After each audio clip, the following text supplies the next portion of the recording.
All right, welcome to the Wednesday edition of the Sports Cage. It's for our friends at Regina Motor Products. Thanks for making some time. Barney Shynkaruk here in Regina. Soon to be joined by Greg from the Piffles podcast. Colson's got things going on the board, getting us to air. Dave and Luke are in Winnipeg. Hopefully standing by soon. We're going to check in with them, find out the haps from the Grey Cup. Thanks for tuning in, however you are tuning in. We're back on YouTube today through SportsCage.com and our YouTube channel. If you want to watch the program, obviously all the streams. And then always on 620 CKRM. All of our engagement with you. We're hoping it comes. You can try and call 936-6262, but that is the Prairie Land Rentals text line as well. Prairie Land Rentals, 600 Albert Street in Regina. We would like you to participate in the program as much as possible. There will be something in it for you. I'll get to that in a bit. All of our guests will join us on the Western Pizza guest hotline. Perfect pizza, generous amount of toppings. They're asking you to pre-order for Sunday. If you're thinking about pie or any of the Greek favorites at any of the Western Pizzas, pre-order by calling or online. I mentioned the winning. We do have Pump Jack's Cathedral Trivia today. It's usually on Tuesdays, but we're going to have that today. We're playing for $100 at Pump Jack's later on in the show. We have some concert tickets to give away if you like going to live music, this one of the rock and roll variety. And heck, we'll throw in some chicken from KFC. We're going to throw in a prize pack from them as well. If you're still thinking about going to the Grey Cup, that's what I'm asking you to text in. 936-6262. I want to know how many people are still on the fence out there.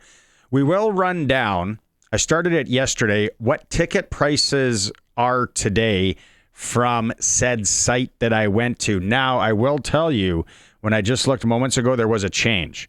We'll get to that in a bit. And then I'm going to look at the same hotel that I looked at yesterday for Friday, Saturday, and Sunday nights and see if the price has changed there. So I'm on top of it for you when it comes to that. But are you thinking about going to the Grey Cup? Are you thinking about driving to Winnipeg? Maybe you're thinking about flying. But if you're thinking about driving, let me know. What's holding you up? What's the plan? Are you waiting for friends? Is it a financial thing? Are you trying to get accommodations? Are you looking for tickets? I'd like to know because I'm sure a lot of you are still on the fence. Heck, we're only Wednesday. I didn't even know when the party gets going there. I'm hoping Dave and Luke can update us on that. Because I know people are buzzing to go to Ryderville and all the parties and all that. Maybe our co-host can fill us in on that. Greg from the Piffles podcast is here. Is this like a week-long Christmas for you? This week has been a marathon and a sprint at the same time. We've been going every night this week so far. Trying to stay on top of things. Same thing you guys are doing. But you guys do it daily already. We're just a couple of schlubs in our basements trying to get it done. So nice basement, so nicely renovated. Nicely renovated. Got some helmets behind me. It's all right. What's the mood from out there? What are you hearing from people like the diehards? I love because a lot of those people are probably like, whatever, I'm going. Well, I'm actually going too, so I'm actually quite excited. When are you leaving? Not till Sunday. I'm going day of. Oh yeah, I'm going whirlwind. Are you driving back that night? No. I learned my lessons. I looked at the hotels, Airbnb. Absolutely. Go that way. You can find a way better deal that way. How many guys going with? Or friends? I'm going up by myself. This is a solo trip. Really? Yeah. Are you interested in taking any Sports Cage listeners? Share some gas money. Maybe they can stop at what's the Red Line? No, what's the Red Barn? The Red Barn in Moosomin. Maybe lunch or breakfast will be on them. I'm definitely stopping there on my way through on Sunday. I guarantee you that. Airbnb. What did you find? Like a little apartment? Or? I got a basement suite. You can cook? I'm not. You can get the room thing. I'm not doing the room thing. That's just too weird. That's too commune for my liking. We gotta share a bathroom. Yeah, exactly. No, I'm fine. Like I don't need to see a helmet on his way through. I remember staying in a hotel when I was younger. A buddy and I were going to play hockey in BC, and they're like, "All right," and the public washroom and shower, and we're like, "What?" It's like, this is transient town in too. University, I went to a conference for the Canadian University Press in Edmonton. We stayed at the hostel there. That was an eye-opening experience. I'll tell you that much. Basement suite, just just one room? One bedroom, kitchenette, living room. Are you taking your own? So you're going to stop at a grocery store? You're taking, maybe you can cook something up in there? Cook something really stinky. Yeah, I'm not going to do that. I basically told the person I just need a place to lay my head. I'm literally getting in there and basically going straight to the stadium. Did you negotiate? No. You just paid what they wanted? $97. I'm not going to... 97? Where are you? Are you sure you know where you're staying in Winnipeg? Hey, the pictures look good. I did the Google map thing, everything. It lines up, so... You still have that club, right, for your vehicle? We got some text messages coming in already. 936-6262. Roscoe doesn't make any sense unless I miss something. He's like, not nervous about BC anymore. All right, Roscoe. Well, I wouldn't be nervous about BC either. Maybe you've been on a bender since Sunday. I don't know, but all right. Are we memento? Are we living this backwards or what? Everybody that texts in, chance to win some KFC today. 6-piece bucket, 2 sides. All participating KFCs. We have a nice little voucher for you. So a guy like Rob here, you're in to win some KFC. I'm still on the fence about Grey Cup. It's the hotel pricing that is crazy. Sandman is $750 a night with a member rate. So Rob's obviously a member of the Sandman group. There are some, like I know the one that Dave and Luke are staying at, and I think that must be the one that the Riders are staying at as well. Too overpriced. I'm a Bonvoy Marriott member, or however that works, and I went and checked mine right away too because I know I got a bunch of points and wasn't even worth it. What's the coachman? I'm part of that group, and the night's in. But there are some you're decent. Squire, are you? Yeah, I'm gonna get to that in a bit. See, lots. Here we go. People on the fence. What's this one say? Still on the fence about going to the Grey Cup. Watching ticket prices. Okay, I'll give you this. We'll talk about this throughout the show. Yesterday, I got it written down here. The site that I was going to for ticket prices to the game, it just changed again. See, it depends on what people are putting up. So November 12th, today, uppers were $210 yesterday. Right now, 2 uppers are $220 each. Lowers are $270 yesterday. They were $274. That's not bad.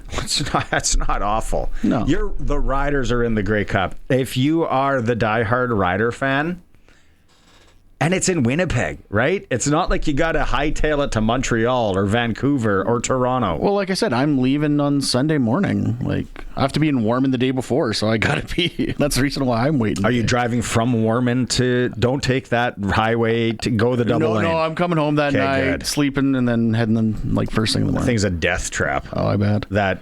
Come through Regina at all costs. So those are the ticket prices. The hotel, I'll pull up in a bit. What I remember, the 1980, and I think I've brought this up months ago or last year on this show, the 1989 Grey Cup, when the Riders hadn't been there in forever and they knocked off Edmonton and the hype was real, and it's like, the Riders are going to the Grey Cup. Like, we have to. How can you figure out now? 1989, Air Canada would have been in business. Yep. WestJet would not have. No. I don't know if Canadian would have been. Colson, is there something you can look up? 1989 airlines in Canada. There was a CP Air back in the day. It was the Orange Planes. Okay. I don't know if they're, but 89 and not everybody. Sorry to say that. People were scrambling to try and figure out how to get, and the Sky Dome was new. Yeah.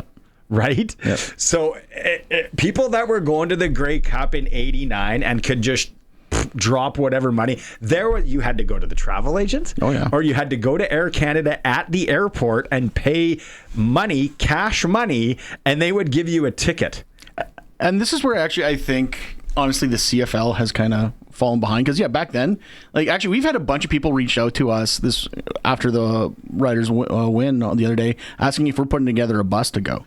Because, of course, we do the Banjo Bowl bus. So, Bus wouldn't have been a bad idea. Like, even just to take a bus do a whirlwind tour, that might be worth it. But then again, you're scrambling for tickets if that's the case. Or do you want to go for the party? That's the other part. Okay. My take on it. You will get in. You will get into the game. There's going to be tickets available. Oh, yeah. A guy that's gone to 2 Super Bowls, which is very difficult. If you want to, you'll get in. Oh, 100%. So the accommodations are a bit tricky. And in Winnipeg, it's spread out. Mm-hmm. It's a bigger city. It's bigger than here. It's bigger than Saskatoon, whatever. So it's like, okay, now when you're spread out, how are you getting around if you don't have wheels? Yeah.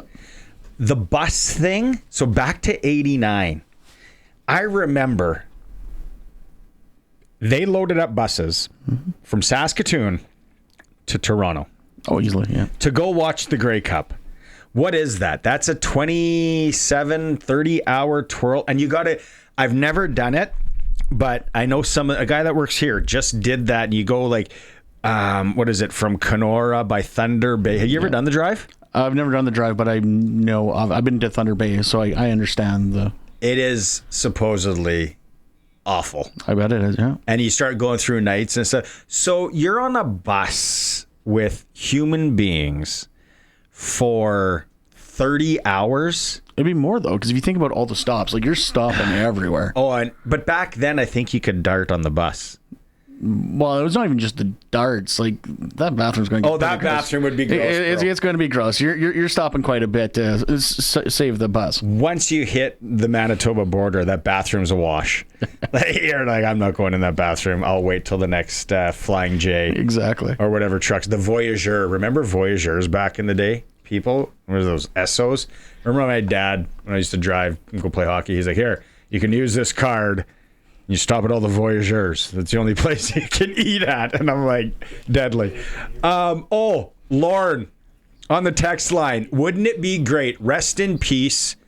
He was a friend of mine. Got to know him from this business on the other side, my real job. Dash Tours. Yep. Dave Ash. From Regina, he would set up buses, whatever, to Toronto.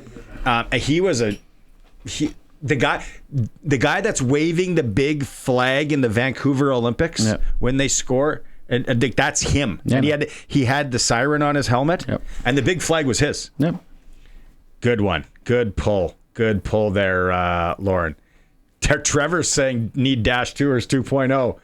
Heck, let's just bring it back. Well, that's part of the reason why we started. That's part of the reason we started the bus, because that was the type of thing Dash would do. So.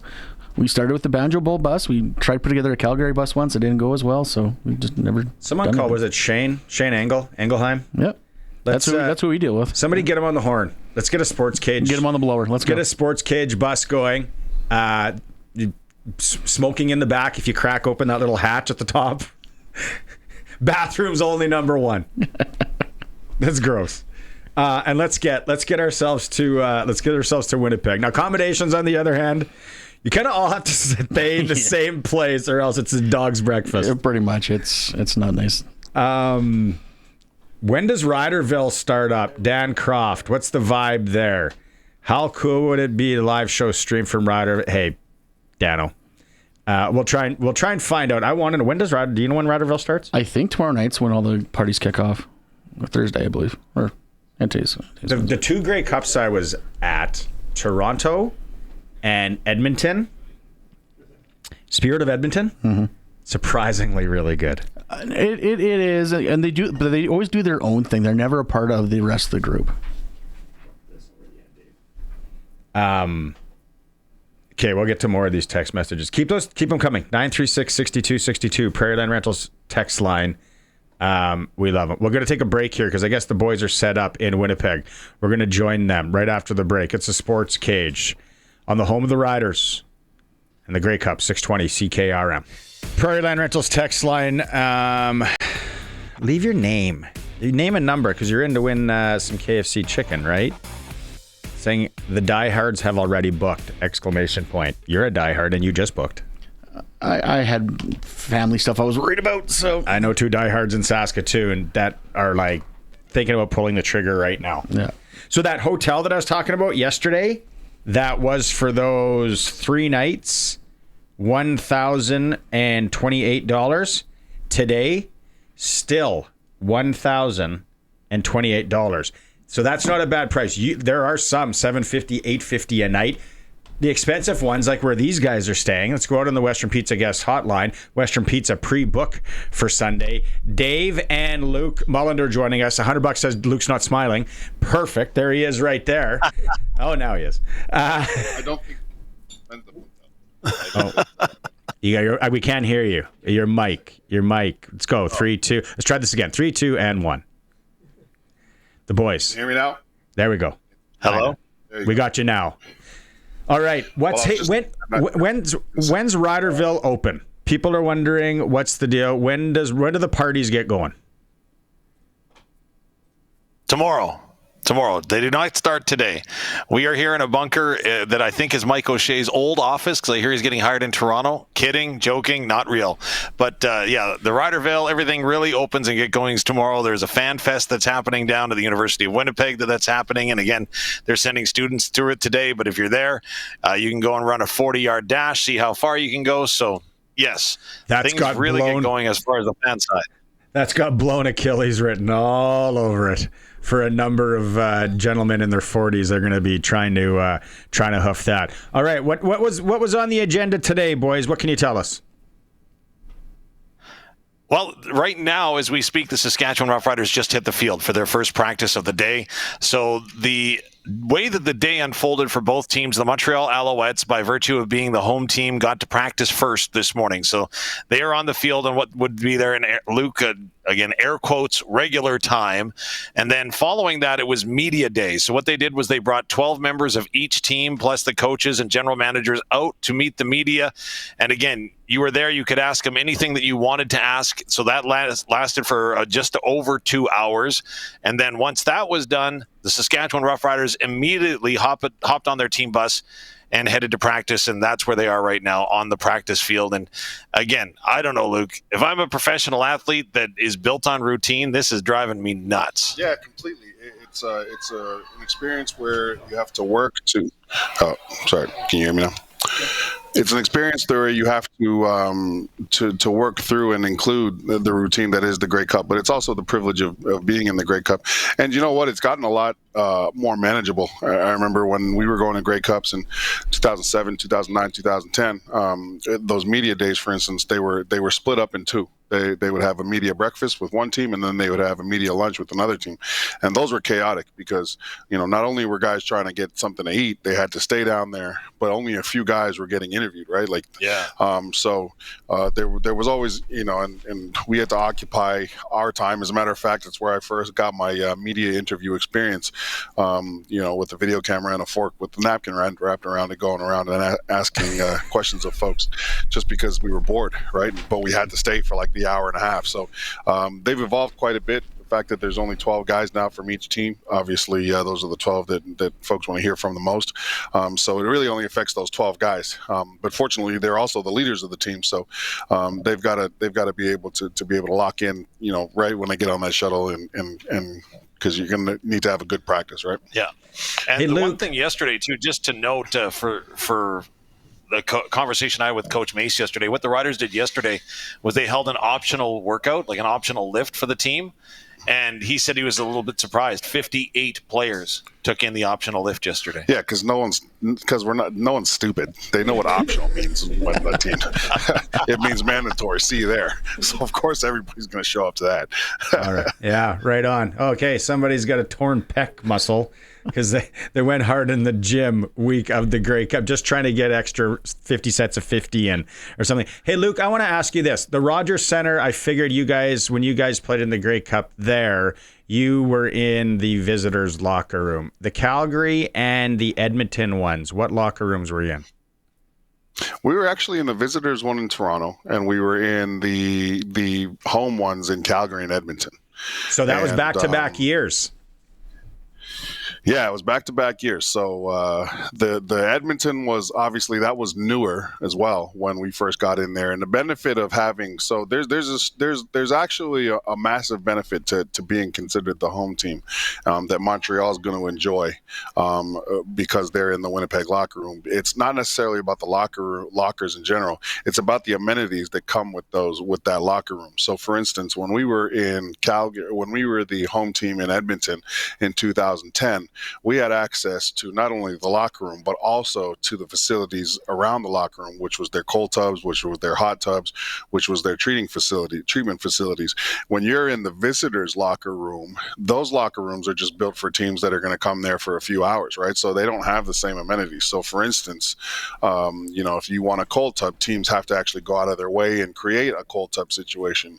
You want to get things done. Like, there's a considerable lift in terms of the resources that you have access to out of the visiting team locker room. So we enjoyed the facilities, obviously, as the home teams, but unfortunately, that's where the Riders are going to be. They're going to have to make things work. But again, I felt like, or at least from what I saw in Princess Auto Stadium as part of the broadcast team when we were down there doing post-game interviews, that locker room down there, the visitors' locker room, is a roomy one, and I'm sure that they found a way to get the cold and the hot tubs in and all the treatment stuff in. But again, it's just an extra thing to do, right? And when we're talking about trying to keep teams in their routines, we also talk about not just the players, but the staff, right? The equipment staff. For instance, Gordy Gilroy and the hardest working team in show business, they've got to figure out as soon as they land, what do we need to put in there now that we're the visitors team versus what wouldn't we have had to bring if we were the home team? Actually, I believe due to the nature of Princess Auto Stadium, the Riders are actually in the Bison's dressing room, which is basically set up similar to the Bombers this year. I believe Van Stone wrote that today, and that's what Derek Taylor confirmed on Biffles last night. So I think the Riders are going to be actually in a better situation than they would be typically if they are, than they would be in the visitors' dressing room. They have all the Bison's amenities. Yeah, well, I doubt the Bisons have the amenities that a professional football team would have, right? U Sports team, they'll probably have a few things, but again, it's not necessarily what is or isn't in there. It's just about getting the resources that the players are used to. And again, when you're talking about keeping guys in routine, it may sound stupid, right? But when you have access to a cold and hot tub in Saskatchewan that you can fit a number of guys in versus potentially creating one with, where there's enough room for one person and then you got to figure out rotation. Again, it's just taking guys out of routine. And that's what you got to work on in these situations, is getting as close to the routine you're used to as possible. You mentioned that routine, though, and adaptability, right? So that's Gordy Gilroy, that's Ty, that's the entire equipment staff. How's this? I'm talking to Trevor Harris today, and I said, so how have you been keeping up your routine? As you know, Trevor is very, very deliberate in every action that he takes, whether it's dietary or physical with his body. And I said, how are you handling this? I've seen a microphone in front of your face more than a football in your hand this week. And he said, well, I made plans. Prior to coming, I knew what amenities our hotel went. So I actually went and couldn't get physically to the stadium today to do film. Just there was no time with his media responsibilities. So he went and he had a workout in the hotel pool today. So can you imagine kids water sliding down beside him and he's here working out and preparing for a Grey Cup championship? Those kids are supposed to be in school. It's a week. It's weekday. When we first got into to Edmonton, I think, if I can recall, we had our strength and conditioning guy at the time. He set up a workout for us as well, but it was in the hotel. It was in the hotel workout room, so the weights were minimal. We had to create things. We were jumping off suitcases and stuff like that. It was, but again, at least it was a workout. Zumba. All right, we're going to go to some Zumba, boys, and totally. Calisthenics, totally. All right, guys. Aerobics. Got this Pilates workout ready to go here. Tybo DVD. What? I thought you were going to say when you rolled into Edmonton, you guys went water sliding. That would have been a great story, but nonetheless. It's there's a lot to it, and everything that goes around. Greg rented an Airbnb. He's going Sunday. He might be cold tubbing with some people he doesn't know about at this Airbnb for $97 a night. So that could be a story for next week. All right, boys, we'll let you guys get more situated there. We'll bounce back next hour. Appreciate you hopping on. Time to the water slide. It's Shay's office exactly. back. Right on. Get those trunks on. Next hit live from the pool. Luke and Dave joining us live from Winnipeg at the Grey Cup on the Western Pizza guest hotline. Western Pizza advising you to pre-order come Sunday for whatever you're thinking, the Greek favorites, the pizza, all that. I so want a video of your Airbnb right now. Anybody else there curious on Greg's Airbnb as he gets there on Sunday? Good. Photos look good. Well, that's all I'm saying. This is going to be so good. There's so many text messages coming in. Prairie Land Rentals text line. I don't know, Cole, so you're going to have a tough time giving away pizza. Chicken. We have dash tours. A lot of people. This is in memory of Dave today, this show. What an absolute beauty he was. All right, we'll take a break. We come back. We should be close to being joined by Grey Cup champion and former Saskatchewan Rough Rider who's been following the team very closely, Tad Kornegay. It's a Sports Cage on the home of the Riders, 620 CKRM. Welcome back. Greg from the Piffles Podcast is joining me here on this Wednesday for Regina Motor Products. Regina Motor Products, right now, it's the winter tire offer. Purchase a set of 4 new eligible winter tires before December 31st and receive up to $120 in instant rebates. The snow's coming. Get your winter tires. Stop in at RMP. Out on the Prairie Land Rentals text line, Cheryl, you got to text back and give us more here. She says, we took a bus from Regina to Toronto in 1989. It took 33 hours, only stopped for meals. We have gone to every Grey Cup since. When the Riders are in it, we booked flights 2 weeks ago, hoping the Riders were in. Cheryl, awesome. Thank you. 33 hours on the Bone Shaker to Toronto. Only stopping for meals. And then it's like... somebody's got to get sick too. At some point, you'd think. And if not, the amount of people that are going to get sick because the air. Sure, I want to know, were people smoking on the bus? I was fascinated by that. Back then, easily. Like, did they had that pop the hatch though? Well, I'm certain they had smoking and non-smoking, which of course makes a ton of sense if you think about it. But Clayton says he saw pictures today on Facebook. It was pretty satisfying. The Rough Rider logo painted over. You mean the Winnipeg one? Yeah, that's. We saw that yesterday. Yeah, Josh Shaw posted that. That was satisfying. It's great. Corey from Radville. I'm leaving tomorrow. Bought my tickets in June. All right. Corey, would you have sold them if the Riders weren't in? Or would you still be going for the party? Corey from Weyburn, 26 years, Rider season ticket holder. Been in Winnipeg 6 different times for Rider games. I've sworn off after setting foot in that stadium ever again. Never have a positive experience in the city of Winnipeg. Sound like a lot of spring hockey parents, as they say. And they're going on the roads. Hearing a lot of players are upset. Do you have one to read on the YouTube chat? A guy that is agreeing with you. Robert Kowalchuk. I heard Bison's locker room is nicer than the Blue Bombers' locker room. The Bison locker room isn't the same as the visitors' locker room. They recently built it, which is basically what I think Van Stone wrote in his column today. Is that locker room was built specifically for the Bisons, so it is. It's a taxpayer's stadium, right? So it has to be for the university. We got it. Let's remember to ask Luke and Dave next hour. This one from Leonard. He's hearing a lot of people are upset with the league. They're implementing a sideline policy that players that aren't on the 45-man active roster will have to sit in the stands amongst the fans. Guys like Mitch Picton have been working their butts off for this team, effectively being told they aren't a part of the team. Such a disrespectful move by the league. The league can't stop getting in its own way. Let's try and find that out when Luke and Dave are back. Yeah, that's news to me if that is true. Leonard, he's our man on the scene. All right, Western Pizza, pre-order. Let's go out on the Western Pizza guest hotline. Joining us once again on the program, Tad Kornegay. Tad, it's been a while. Nice to see you again. How are things with you? Always good to see you guys, man. Great. I'm great, man. Just enjoying this cold weather I didn't ask for. Just hit us over here. I'm pretty sure you're like, you don't know what's cold. Trust me, guys. I know I don't know what's cold anymore. I know, but it's cold right now. Yeah. You need to drop that right now. Yeah. Actually, it's pretty nice here. Pretty nice here today. Today's not bad. Yeah. Kay, you were tweeting. You were buzzing on the Twitter with the West Final going on. Take us through it from your lens, from what you're seeing there. Take us through that wild game.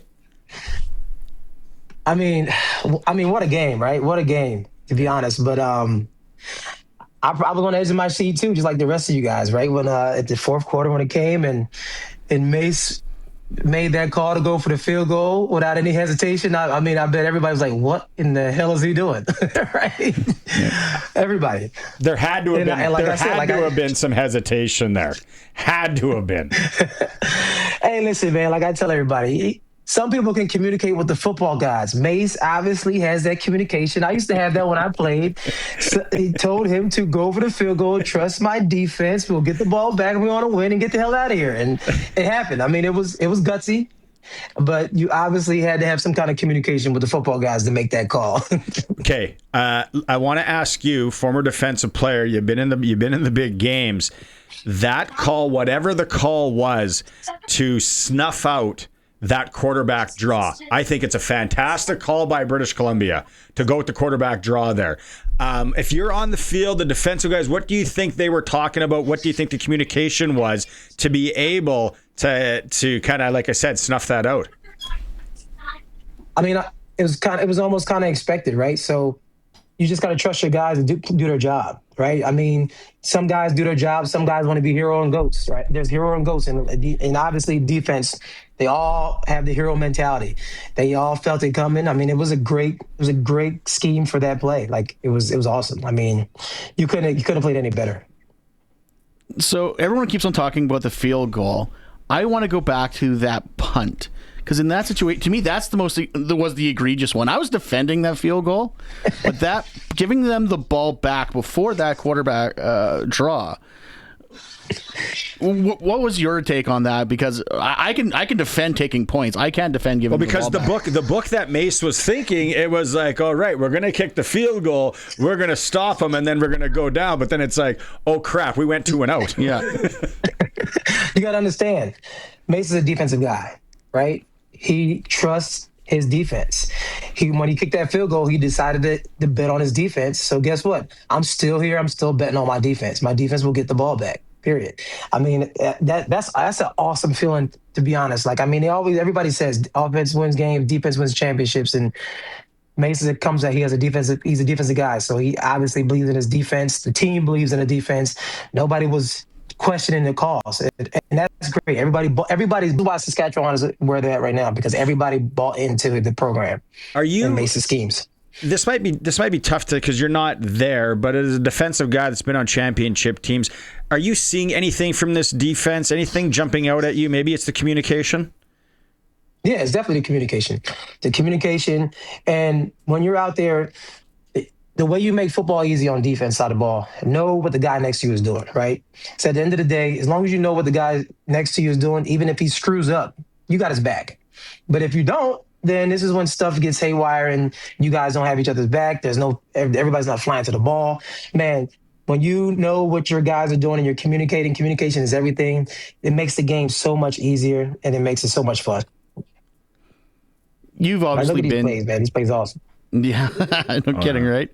Awesome plays, man. I love it. I gotta love these plays, right? That you're showing. That's heads up football. Keep your eye on the ball. Good things happen, right? But sure. You've been to a couple of Grey Cups. How is this week different for the player preparing for the game? Like, there's a lot more asked of you, not just getting ready for the football game. Yeah, I mean, you got to figure out. There's like two sides of it, right? You want to enjoy the atmosphere, enjoy just getting there, but at the end of the day, it's not a Grey Cup unless you win it. To be honest, that's just the way I've always had the mentality. I played in 5. 1-2, should have won 3. When I was going to go there, probably should have won 3, at least 3, right? But yeah, man, it's tough. There's a point where you turn it off, right? You enjoy the festivities, you enjoy the atmosphere, but now it's go time. You got to turn it off and just get ready to win this game because you don't want to be going to the Grey Cup for no reason. That's stretch though, with the Riders, 9, 10. The one you win, but there was that stretch there that it almost seemed, and it's the old adage, you hear it in every sport, it's like, well, we're going to get there again, and now we've gone 12 without getting there, Tad. But you must have had that back then, and then you leave town and you still get to another one. You must have been like, heck, this game, this is old hat for me. Yeah, I'm a Grey Cup kid, Kornegay. That's what they called me, Grey Cup kid, Kornegay, so I don't know what that feels like. If you put me on your team, we're going to the Grey Cup, period. But yeah, no, man, like that's the thing. So like you never know. You never know. I mean, I was blessed and got lucky to play in 5 in my 8-year career. Most people don't get that chance and opportunity, so you have to take full advantage of it. Obviously, you've got with the Riders and you got with the BC Lions. I'm gonna ask you to choose your favorite kid. Which is your favorite Grey Cup? The 2011 Lions, which you guys, the team obviously had that terrible start, or the first one with the Riders? So the first one with the Riders is very special because the atmosphere around it, like you guys, the fans were damn near, they were on the runway when we landed coming from BC just to go into the Grey Cup when we won the semifinals. Like you won't experience that atmosphere, that feeling from your fans and the camaraderie of the whole Providence anywhere, right? And Rider fans are everywhere you go. I mean, we had more fans in the semifinal game in BC place than BC had. Like the experience, nothing like it, the first one. But the second one at the BC Lions, just because of the storyline, how it happened, how it played out, and on the field, I had such a good season that year. I might not even give up a touchdown that year. So it was just a great storyline. Like I got thrown away, got thrown in the trash from Saskatchewan. we came out on top. Yeah, he's shaking hand, but that's what it was. You know, everybody knows. But we went from 0-5 to winning a Grey Cup. That's unheard of. That's a story that should be told for all sports. Like 0-5 to winning a championship, that's insane. Okay, that story was phenomenal. I want to ask you this one. 2009, we all know what happened there. Then you guys go back in 2010. Which one hurt more? 2009, of course, absolutely. 2009. I mean, they were running out with the hats and the papers, like, right? We thought we won. Like we were starting to celebrate. Like I wouldn't wish that on my worst enemy. 2009 was a heartbreak. I still feel it to this day. 2010, it was just a good ass game. To be honest, it was a good battle. Sucks we lost by a field goal again. It was 3 points if you think about it, not 2. But it was a good game. I can accept that loss better than I can accept the 2009. I would probably die not accepting the 2009 loss. Do you remember in any of your games, not just the Rider ones, but in any Grey Cup, the week of, you guys are getting prepared, and then maybe it's the last walkthrough where the coaches implement something or some sort of wrinkle in the game plan. Do you remember anything like that? No, not really. It's almost by the last practice. You're like, you better be prepared. I mean, we're here. You just got to play with the game you've been playing. I mean, you do run, game plan for changes that could have been possibly made, and from people that are injured or, just do schemes that you've seen in the game before, but not too many big differences for sure. You just got to go out there and play. Just play your game, have fun, and do what you've been doing the whole season, which got you here. What do you think about this quarterback in Montreal who hasn't lost a game yet? That's scary. The only reason why I say it's scary, because he's rookie, right? When you're a rookie and you're playing well, you don't give a damn. You're not scared of anybody. Like, even if you should be, you just don't have it in you. Like, there's nothing that puts fear in your heart to go out there and just play your game. That's why most good rookies are the most dangerous people on the field. Now, he probably won't be that good next year. You'll know who he is, but it is a dangerous opponent to go against. Who would have been the guy from those Rider teams that would be out there chirping him though, trying to get under his skin early, playing the mind games? What year? Let me think.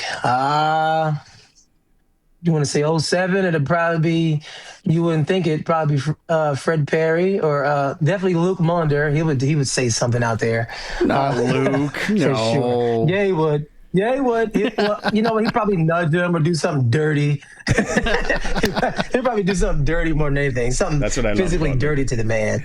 I would absolutely have said something to him. I would have, like every game, pregame, I would always try to get an interception off the quarterback's throws during pregame warm-up. So I would definitely did something before the game.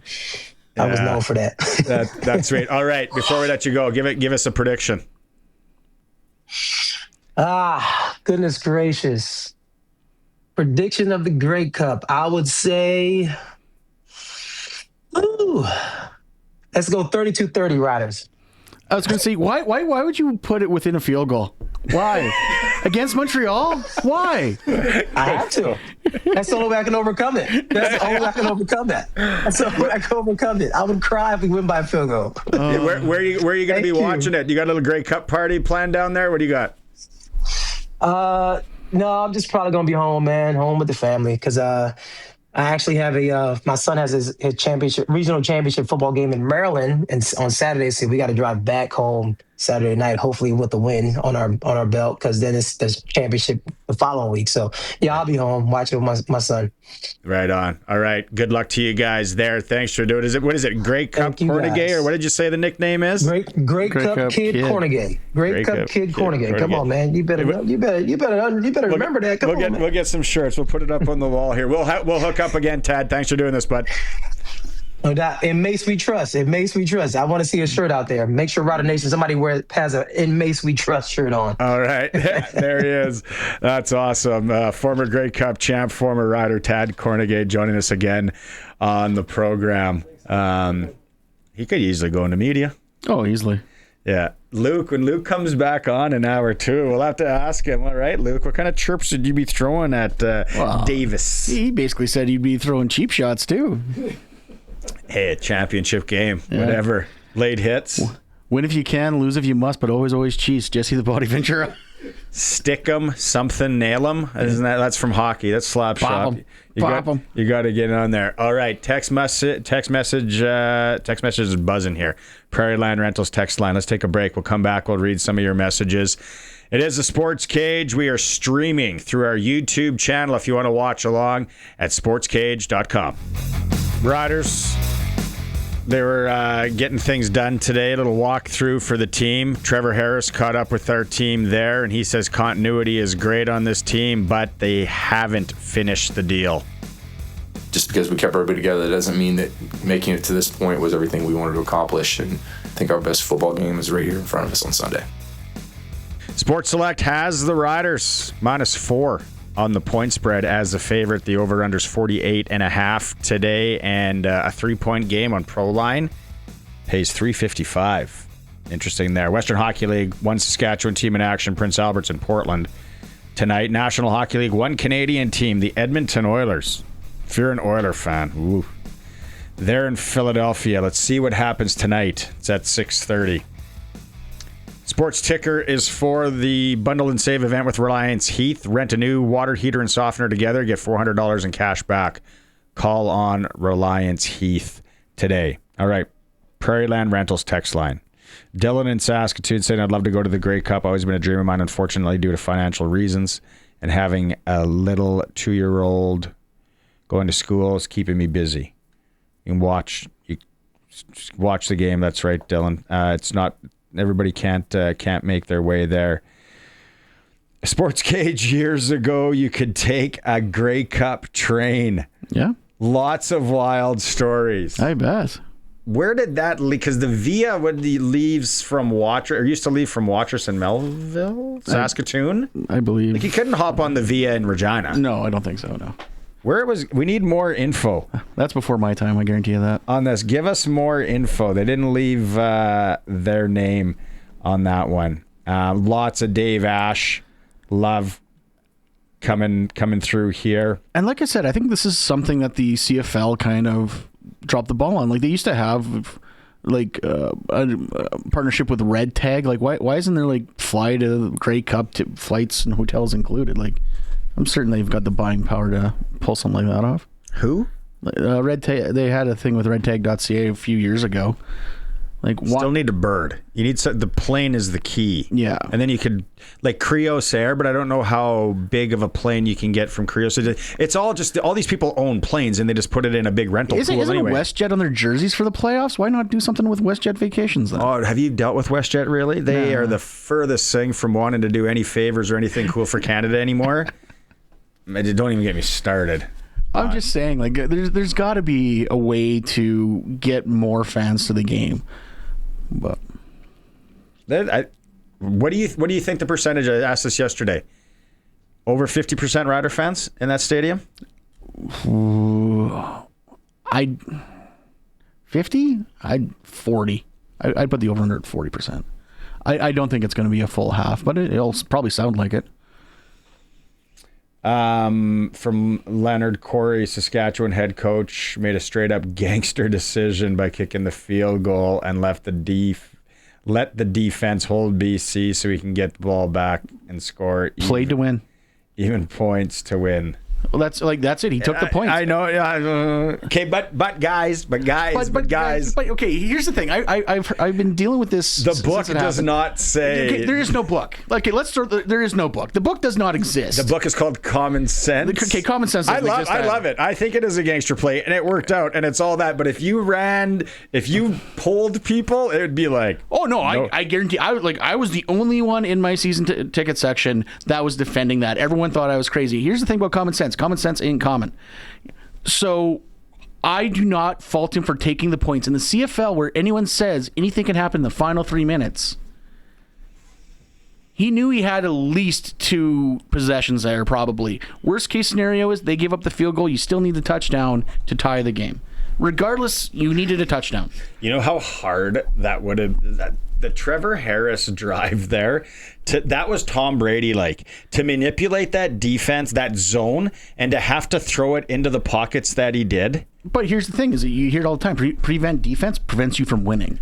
Those linebackers were back way too far. They were playing 20 yards deep every time.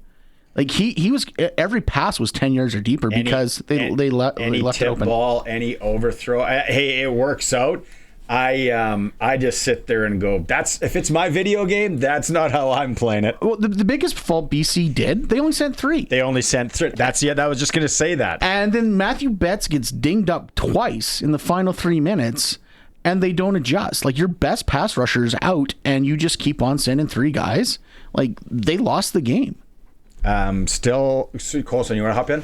Yeah, I was just going to say Rob Vanstone on Monday said Mace was buying insurance with the field goal because he assumed, my defense is really good, we can stop him. But Nathan Rourke's playing out of his mind. But then you can stop the defense on the 5-yard line. Sure. If you gamble. But he took the points because if Nathan Rourke continues to play out of his mind and gets at least a field goal, we still need the touchdown anyways. So if we don't get it here, they go get at least a field goal, now I'm down 2 scores. So get the points when you could, because you're going against Nathan. And again, he trusts in his defense, and they made 2 2-and-outs. And BC's defense, as Greg's pointed out, completely did not play up to snuff. They were only supposed to make 1. They were only supposed to make 1 stop. They had to make 2. At worst, you needed a touchdown regardless, either win or tie. So you take the points, then you're playing to win. I don't fault it. I was defending in the moment. What about the not running AJ Ouellette on first down? Okay, that was wild. And I also think Tommy Stevens is obviously still banged up. The fact that they only put him out there twice and once was to try to draw him offside and didn't use him anywhere near the goal line. Obviously, that knee's not 100%.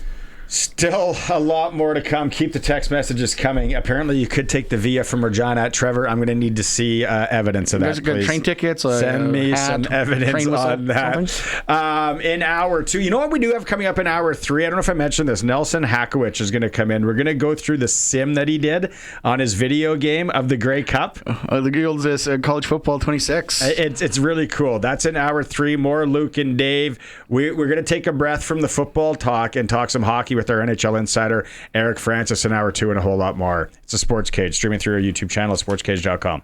Welcome back, whoever you're tuning in, whether it's on the stream, the YouTube channel, or on 620 CKRM. Greg from the Piffles Podcast is with me today. Colson over there working the buttons magnificently. It is for Regina Motor Products, winter tire deal on right now. You get receive up to $120 in instant rebates when you buy 4 eligible tires. Okay, Trevor, good work on the Prairie Land Rentals text line. Fantastic. He did just go to Google, but yeoman's work nonetheless. Last time you could board a Via Rail in Regina was January 16th, 1990. So they shut it down after the Grey Cup. You know, we don't need to use this anymore. That's the old, it's the Chino. Yeah, the Chino. You go down the stairs there. That's where the tracks were. Yeah. I haven't been to the casino here in a long time. I used to like go and play poker there. Then now they just make you feel like an outsider. It's been if you're not wearing sweats, you're not one of them. Playing the ponies was always my favorite thing. Those robotic the horses. Yeah, you could probably buy one for your house these days. One of those. I asked what the percentage of fans will be in the game, and you said about 40. I think so. Rider fans. Someone's asking percentage of fans, Bomber fans with us. I wouldn't bet on that. Don't bet on the Bomber fans with us, because I guarantee you we were the biggest Argo fans in 2022. That there's people I'm talking to, it's probably 50-50. They're like, people that I know from Winnipeg and Manitoba, they're like, hell no, I'm not pulling for the Riders. And then the other one texted me, he's like, of course I'm pulling for the Riders, #transfer payments. So it's on, whatever it is. All right, Coach Mace today, he talked about if he is leaning on the veterans that have been to the Grey Cup before this week. Yeah, I think it's huge. Just looking at potential guys that we brought in last year and or this year. Bringing in people with winning pedigree and experience specifically in this game and this week. I think it bodes well. Not necessarily. For sure this week it helps, but just following the process of what it takes to get to this point. So I think for ourselves. Having a lot of those guys in the room, they've been echoing, everything that they've experienced, and same with the coaching staff as well. For us as a team, this is our first time being here, but not the first time for a lot of people in the room. Okay, now this clip was the interesting one that I really liked. He talks about how it is different being a head coach from being a coordinator, position coach, or a player in the Grey Cup. Yeah, I think, looking back from a player's perspective and then, going up in different positions, it's just truthfully just more and more stuff gets added on your plate. You know what I mean? So from this week, it's a little bit different experience, but I just having the understanding of how to navigate it, makes it a little bit easier in understanding. But yeah, I think, as a player, you're just so locked in on what's happening for your job and what's happening around you. And then, as a position coach, you got a bunch of guys to deal with. As a coordinator, even more guys. And as a head coach, ultimately, you're responsible for the whole deal, right? So, I think it changes a little bit, but at the end of the day, it's turning over every stone possible and making sure that you got everything covered. That's exactly what I would have expected him to say, but it's there'd be a lot more now for him as the head coach. You're getting tugged every way. That's going to be so annoying by the end of the week. Well, the coach's press conference, he's up for Coach of the Year again this year. Like, there's a lot of stuff going with him, but that's one thing when they brought in this entire staff last year, there's a lot of guys with Grey Cup experience on it, which is always good to see. Like, it's a new staff, but it's an experienced staff, which is nice. Andrew Harris.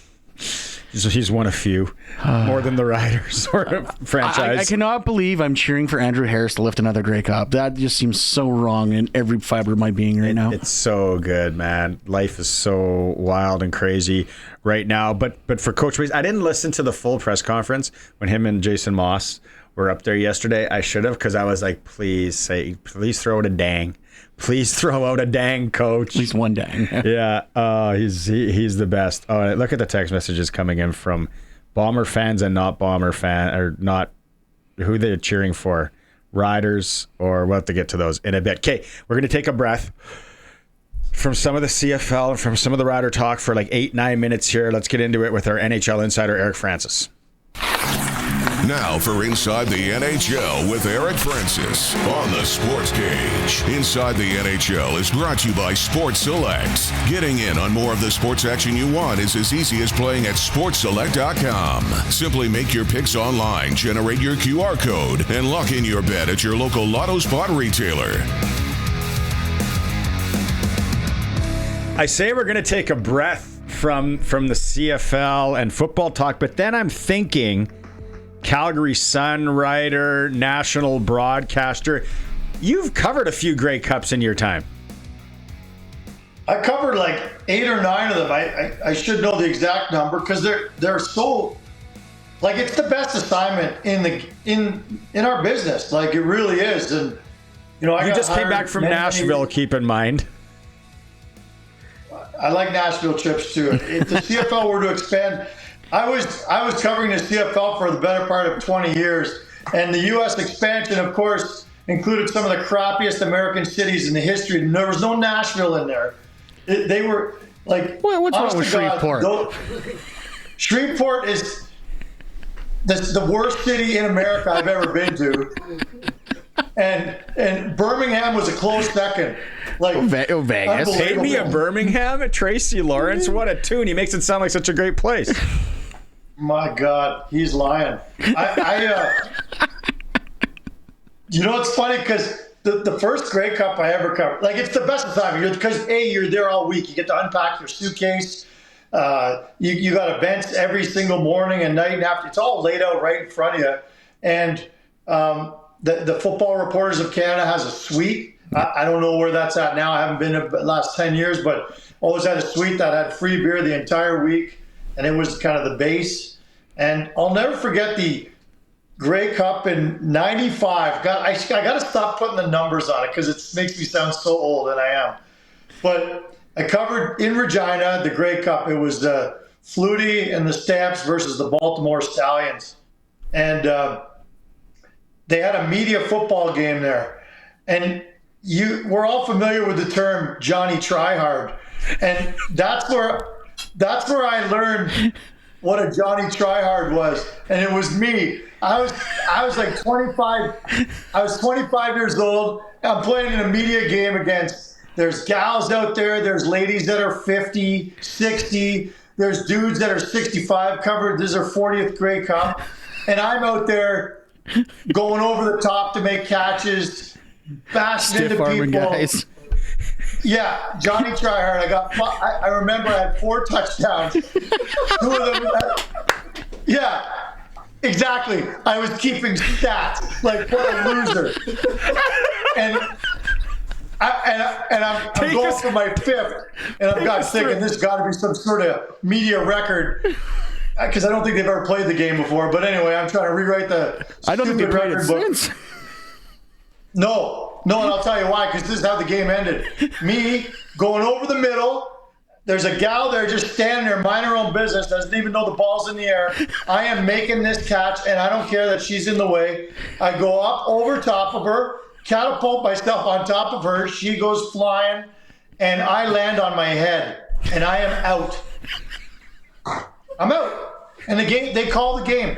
I made the catch. I got my 5th touchdown, and I don't remember anything until I got to the Football Reporters suite and they revived me with a bunch of Molson.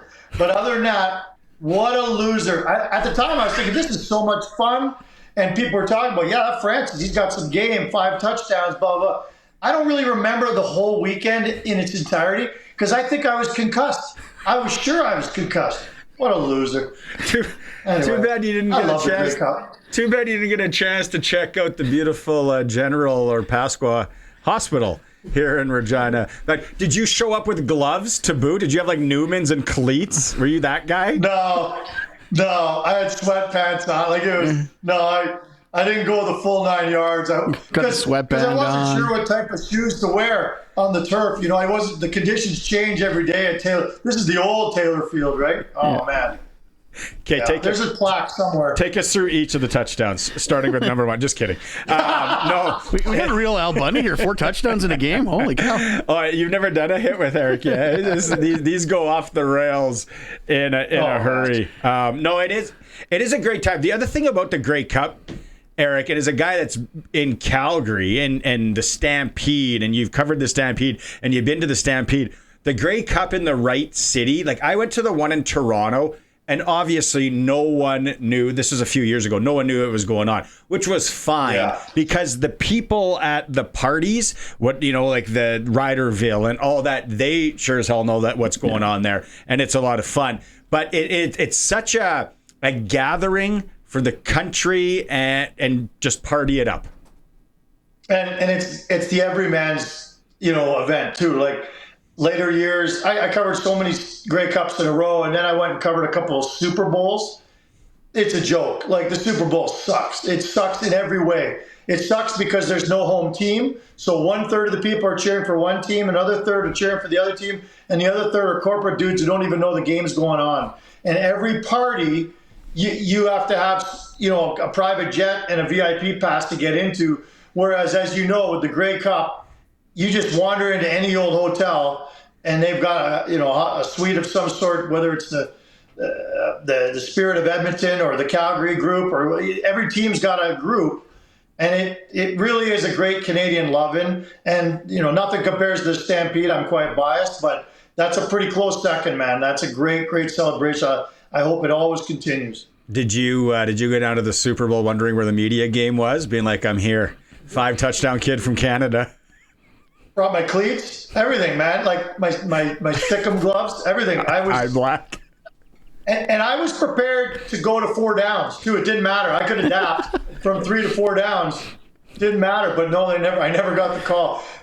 I never got the call. You know what the best? You know what? You go back to the parties and all that. Some guys I know from Regina, beauties.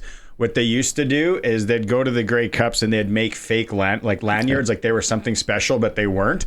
And they'd be like, and they got into so many things because they'd just be like, yeah, right here. And then they started doing it at concert festivals too. And then they're getting fast tracked. I'm not going to name drop. Smart idea. Okay, let's talk a little bit of hockey here before we let you go. Celebrini, Bedard, there's a lot of hype around him this year. It is an Olympic year for sure. I think it's a stretch to call them the new faces of the NHL, but they're getting darn close. Yeah, I agree. It's a little early. We're all just excited that right now they're both in the top 3-4 scoring in the National Hockey League. Look, we had Bedard through here last week against the Flames. He had 4 points. Celebrini's here today. Actually, they play here tomorrow. So we're getting a real good glimpse of, and if I could get Calgary-centric here for a second, we're getting a glimpse of these two guys. I was looking at the top 15 scorers in the National Hockey League right now, and I'm not sure I've ever seen it quite concentrated like this, but top 4 scorers, all number 1 overall pick or number 2 overall pick. Leo Carlsson's in there. He was a number 2. 9 of the top 15 are number 1 or 2 overall. I'm not sure I've ever seen it quite that high, but as the Calgary Flames sit here and dance with the possibility of being the worst team in the National Hockey League, well, they are right now by quite a bit, they could be quite in line for a number 1 or 2 pick overall, which is Gavin McKenna, as we know, and that can change things in a real hurry. So anyway, it's real interesting to see those two guys emerge. I don't think anyone thought Bedard was like a real candidate for Team Canada, but I think they're starting to think so now. It's gonna be really interesting, kid. The one funny thing that I heard today, and I can't remember the show I was listening to, and they were talking to a scout, and he was talking about how a lot of the scouts went to watch McKenna recently play on the road and to kind of see what he was all about and all that. And I'm just sitting there going, are you honestly going to go scout this guy and go into the room of all the scouts and GMs and everything and go, I don't know if we should take him? Like, why even scout? Why even scout him at this point? Yeah, it is interesting to see how he's making the transition from CHL up to Penn State, but because he's still young. He didn't get. Yeah, he's really young, and he didn't get off to a blazing start, but he's doing just fine. Thank you very much. especially for a kid who's that age. So I'm with you. Like, let's not try to reinvent the wheel here and try to figure out if he's really number one overall. Hang on to that budget. You don't need to go and see him. Yeah. Save the money. By the way, I'm loving your Maddox Schultz. I am following that guy all over the place now. I saw he just won the gold medal there for U17s. Silver.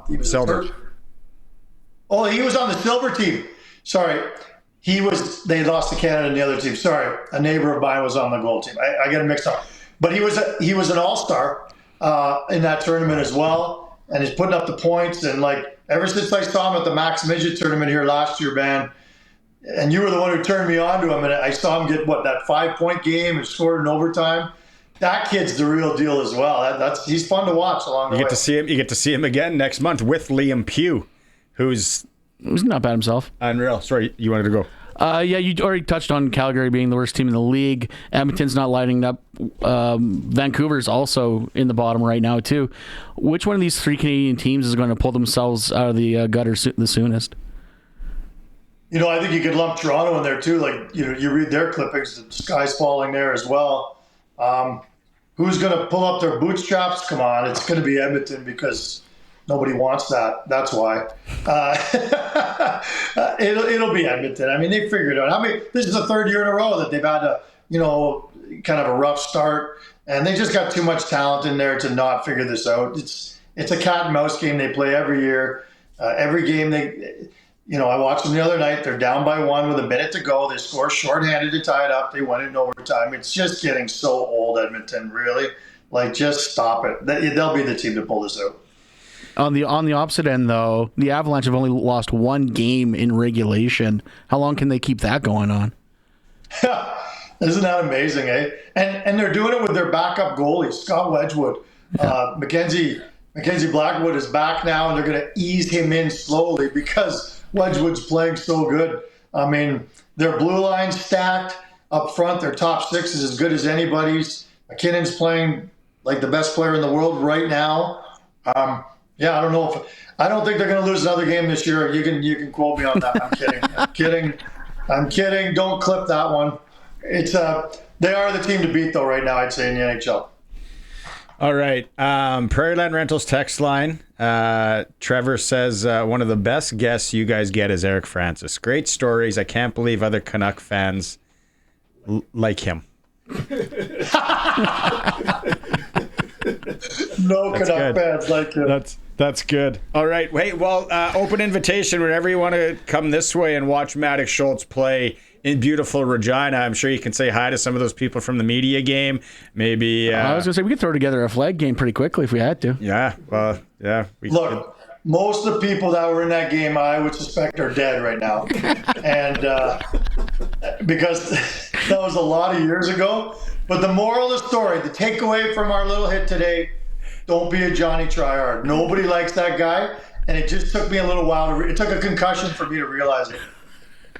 They can never take those 5 TDs away from you, though, man. No, they're in the books, baby. And I have the ball. I knew we were going to talk about that today. Get out of here. I have the ball. I'll bring it next on Friday. I'm going to show it to you. You're such a meat stick. I love it. I love it. Loser. Okay. Talk to you Friday, buddy. See you later. See you, boy. Oh, jeez, man. I told you those hits go any which way. NHL Insider, and just a lot of people are just coming onto the show and they didn't hear when we talked to Eric way back. One of our first ever Eric hits, so this is about a year and a half ago, we talked about Blockbuster video. Oh, yeah. And we talked about the card and all that. Yeah. And then he's a hoarder. So he starts going through the drawer in his desk, and he's like, I bet you I have it in here. Sure enough, live on TV, he pulls it out. So now it's sitting behind him. When he does his Sportsnet hits and everything, his Blockbuster card is on the shelf there because we got him to dig it out. Yeah, it's awesome. It's brought to you by Sports Select. SportsSelect.com. Go into the QR code. Every bet is 100% legal. Your chance of winning. Now you can just do it online or on your phone. QR code, and then they scan it at the Lotto Spot retailer. Must be 18 plus to play. Play responsibly. Get some cash in hand with the original Sports Select. We'll get to our sprinkle of the day a little bit later. We'll look at maybe some parlays this evening. Take a break. It is the Sports Cage. We are streaming through our YouTube channel at sportscage.com and always on 620 CKRM. All right, Clutch Performer. This is from a few nights ago. This was, I don't know if you watched this, Greg. Colson, you said you saw it? It was Sunday, and it was the Canadian, are we calling it football? Soccer? Canadian Premier League final. Yeah, soccer. If you're watching the stream and you didn't see this, I went to watch the game. That's how riveting this was. They were playing in this absolute snowstorm in Ottawa, and this guy does a bicycle kick to tie the game. And this was early. In the 39 minutes later, the amount of snow on the field and how they were trying to navigate through it, I can't believe they did it. Then they took a break. They decided what they were going to do. They cleared the field. Look at that snow coming down. It was won by Ottawa, 2-1. Yeah, I believe that was their first championship. Atletico Ottawa, yeah, they've only been around a couple of years, so I believe it is their first. For playing in that snow, all of them. Clutch Performer, especially a bicycle kick guy, even more so. But I don't know how they got around in the snow. And like I'm telling you, before they called it and then went and plowed the fields and then gave them a 30-minute half game and all that, like the snow was half a foot. At least. It was crazy. Clutch Performers for Nick Service in Emerald Park. Your local Massey Ferguson, Challenger, Rogator, Gleaner, and Fent dealer. Call 781-1077. Here's a text message, fellas. Prairie Land Rentals text line, always open 936-6262. Huge Bomber fan. Ain't no way I'm cheering for the East team. I'll keep saying time and time again, only true fan bases, Winnipeg and Sask. I want Andrew Harris to win another ring, and Sean Lemon is betting on the Riders. I bet he is. A 431 area code. I don't even know if you could get the chicken KFC participating Sask locations, and you didn't leave your name either. But that could be text of the day right there. Always bet on yourself. Pat saying, you're right. The Via goes through Saskatoon, Watrous, and Melville. My husband worked for CN. Does it still, Pat? Like I remember, I'm a West Sider from Saskatoon, so I remember the Via station was on the west side there, out by Montgomery. Greg, are you guys giving away passes to Riderville and the Cup? You should put an LOL beside that, Greg. You should. A laughing emoji. Something like those Riderville passes. I don't know the drill. I don't know what's going on. Luke and Dave might know more coming up here. It's been a gong show. Yeah. So they only were selling like full weekend passes for hit all the parties. So like there was no day passes, no individual passes, until there was a giant outrage from the CFL fans coming in. So they had to. So now it sounds like there's some day passes to be found, but yeah. And then I want to know what the black market's like. There's people moving them. I know that. What are the bouncers? What does the bouncer need? A brown one? A red one? What's getting me in here? Let's talk. Let's go to the Western Pizza guest hotline out to Winnipeg, joined by the guys that are there, boots on the ground, Dave Thomas and Luke Mullinder. I hope you guys ain't going to Riderville dressed like that. Hope you got some evening attire. What do you need? You need a dime bag. You need an ounce. You need some perks. Easy. No. I don't need. That's not what he was talking about. No, I don't need any of that. I just actually am looking for Riderville passes. Oh, I can help you out with that. Yeah, never mind. I'm glad you didn't want drugs. I didn't have any, but yeah. Dave and Luke just got canceled. Awesome. No, it's crazy though. Everybody wants to get into Riderville, so I'm glad they're making it more accessible. As much as we joke about it, that's going to be one hot ticket. That was always going to be the play. I know, and the outrage from people that were like, we can't get passes. And this was before the Riders were guaranteed in the game. So yesterday, I think I mentioned they're going to have to release some more passes or something. Well, the biggest parties always are Riderville. The Spirit of Edmonton breakfast is a bit of a party as well, if you want to get drunk at early in the morning. And then the Touchdown Atlantic, for some reason, those Maritimers bring the party as well. I saw those set up today, as a matter of fact, over at the conference center when I was there. And yeah, there is the Atlantic Schooners. They've got one of the sites, a Riderville set up. Yeah, very true. And yeah, it looks remarkable. And I think you do have to take your hats off a little bit, don't you? Because the Grey Cup committee, they made those a commodity, right? They said, hey, this is all we can allow. You want one, you better get one. And now it's the hottest ticket in town. Yeah, it's always again when you have a Grey Cup, especially because of the time it falls. You want a centralized spot, right? That's why Saskatchewan, their bid is always going to be strong, because we have the ability to hold it on the real grounds or somewhere where everything can be found in one building, right? RBC Center's like that too here in Winnipeg, so it's going to be pretty cool for people to walk around, and you're right, like everything's over there. As right? a player, though, are you going to take it in? Because Darian Durant went in 2013, right? He went to Riderville. Yeah. Did you go to Riderville? Would you have gone to Riderville? What's the over-under in the number of players that we'll see at Riderville? Don't lie, Luke. Usually a few guys go. Yeah, I went. Yeah. Hell yeah, I went. Shoot, why wouldn't I? I went in. When was it? I think it was in Calgary. I went over there for a moment, right? Yeah. But I go all the time as a member of the alumni, as the broadcast team member, and as somebody who supports the organization, right? So it's Riderville's always awesome, man. Yeah. Yeah, totally. We'd had Tad Kornegay on a little bit ago, and one question I asked him. One question I asked him was, we got this rookie QB for Montreal, and I said, who were the guys when you played that would have tried to get in his head, tried to maybe send a message early, tried anything like that? He went through, who was the first guy? Not Eddie Davis. Fred Perry. Fred Perry. And then he said Luke Mullinder. He said for sure Luke Mullinder would have chirped him, would have had something to say, and maybe there would have been a borderline little cheap hit early. I respect that. No.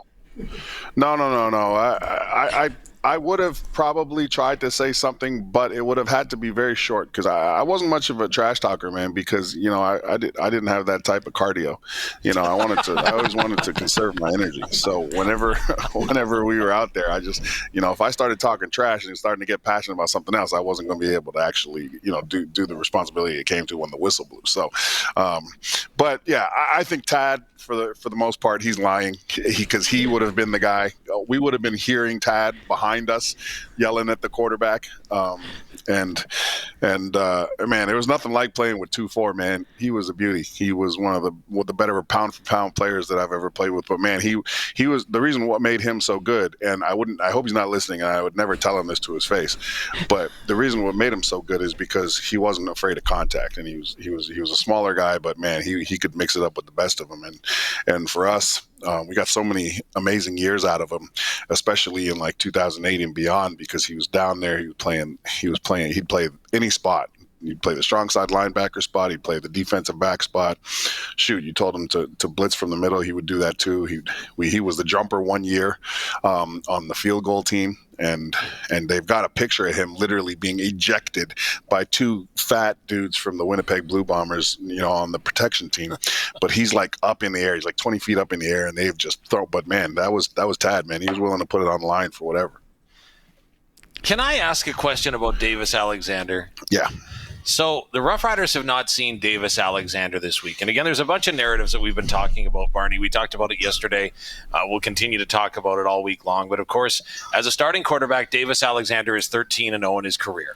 He has not played the Saskatchewan Roughriders as a starting quarterback. Of course, his coming out party, if you want to say, was last year against the Riders when he came on in relief of Caleb Evans in the second half. But my question and my point in all of this is that the big narrative is that, he could be injured and nicked up. He grabbed his hamstring last time around. Yeah. But, oh my gosh, are the Riders going to prepare for two quarterbacks? Like, we could see McLeod Bethel Thompson. And am I the only one that's sitting there thinking, don't we always prepare for two quarterbacks? Because there's always a possibility. When you have one of these dynamics, when you have one quarterback that is so dangerous in a number of facets, and you have another quarterback who has very sort of dangerous capabilities himself.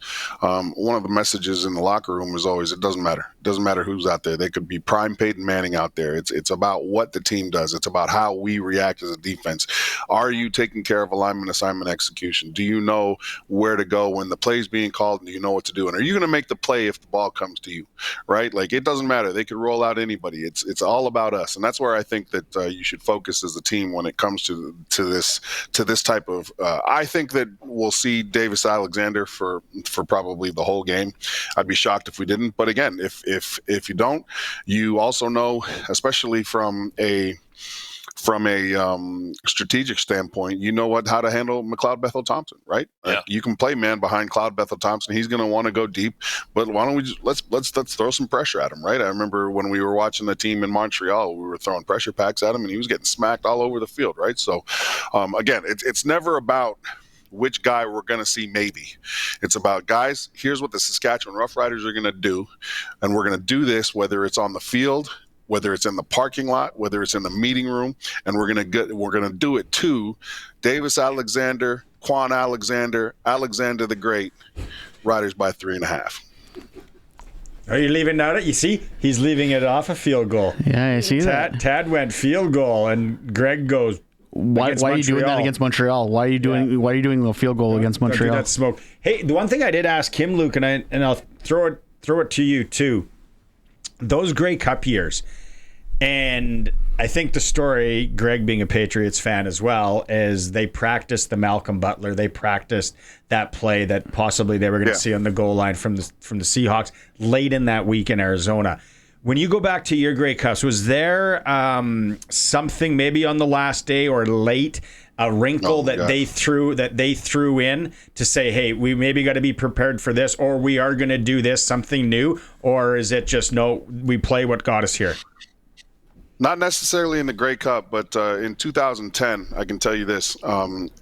We spent every practice of the season preparing for one play that the Calgary Stampeders may run against us at some point in the year when we saw them. And I'm not lying. We literally ran one play every single day, week of practice. We would put this package in, we would call the play, and then we would. And I remember what it was. It was we would line up in zero. We'd line up in the zero blitz, and I think that it was a couple of the linemen. I remember myself. We were responsible for running literally 25 yards on a 45-degree angle up into a certain spot, and then turning around. And literally, this play we were developing, we didn't know if Calgary was ever going to run it. But Coach Echeverry, he was so proactive in that this is the one play that might break this rule for us that we would always put in practice. And Calgary never ran it, okay? And then they didn't run it in 2010 in the Western Final either. But we were that prepared for that one situation. With a one formation, if we saw a motion, we knew exactly how we were going to handle it. And Coach Etch was always just like, man, if they run this, we need to be prepared. So we ran it literally every practice week. Wow. And they never ran it one time. No team ran it, and Calgary definitely didn't run it. But I can tell you this, in 2010, when we were playing the Western Final, we had gone the whole practice week. Okay, we had gone the whole practice week installing our game plan. All right? We walked down there the night before the game. And in our meeting, we walked into the meeting room, right? And there's Coach Echeverry, and I think Eddie Davis I can't remember who was with him, but Coach Echeverry's sitting there, and there's a new play drawn up on the board. There's a new play. Not only was this one new play that we were adding, this was going to be the play that we ran primarily. We hadn't practiced it once all week. We hadn't practiced it once. But Coach Echeverry had thought through things. And this guy, and his staff, they used to, I don't even think they rented places in Regina. They just slept in the building, right? Wow. Partly because they were cheap, but also because they were committed. So essentially what happened was Coach Etch installed this brand new play. And what the play designed to do in a nutshell was funnel everything down and put Jarrell Freeman, who at that point was one of our best players defensively, into position to make the play for us. And Etch was really good at funneling things to a sure thing. So Etch said, we're going to run this play for the majority of the game. And we did. We ran this one defense, one play. Jarrell Freeman ended up with 16 tackles that game. Right. Yeah. And he also saved us when our idiot punt returner fumbled the ball. We were up. They needed a turnover in the fourth quarter. And our guy, who I don't know, man. I don't know. Maybe I'm just grumpy. But to this point, I still remember really wanting to kill him once he did. Like, he fumbled the kick, but Jarrell saved us on that too. Yeah. You can go back to 2010, but yeah. And so that's what you're talking about, Barney. And then again, that was to get to the Grey Cup, right? And then when we got to Montreal, and then when we got to the Grey Cup, we obviously went back to the things that we felt we needed to do against Montreal. But that just goes to show you how much prep work some of these coaches put in. We literally ran one defensive play call against one set that we never saw all year, but we just wanted to make sure that if we did see it in a critical moment, in a critical possession, that we knew how to react to it, right? And I'm going to be honest with you guys, quite frankly, we were kind of glad as defensive linemen that we didn't see it, because it involved a lot of running on our part. Like, it was like we're going to go that way back there 30 yards and turn around, get ready to catch the ball, because if it works, it's coming to you. You know, can you sketch that out at some point in the next couple of days when you're having a Pilsner?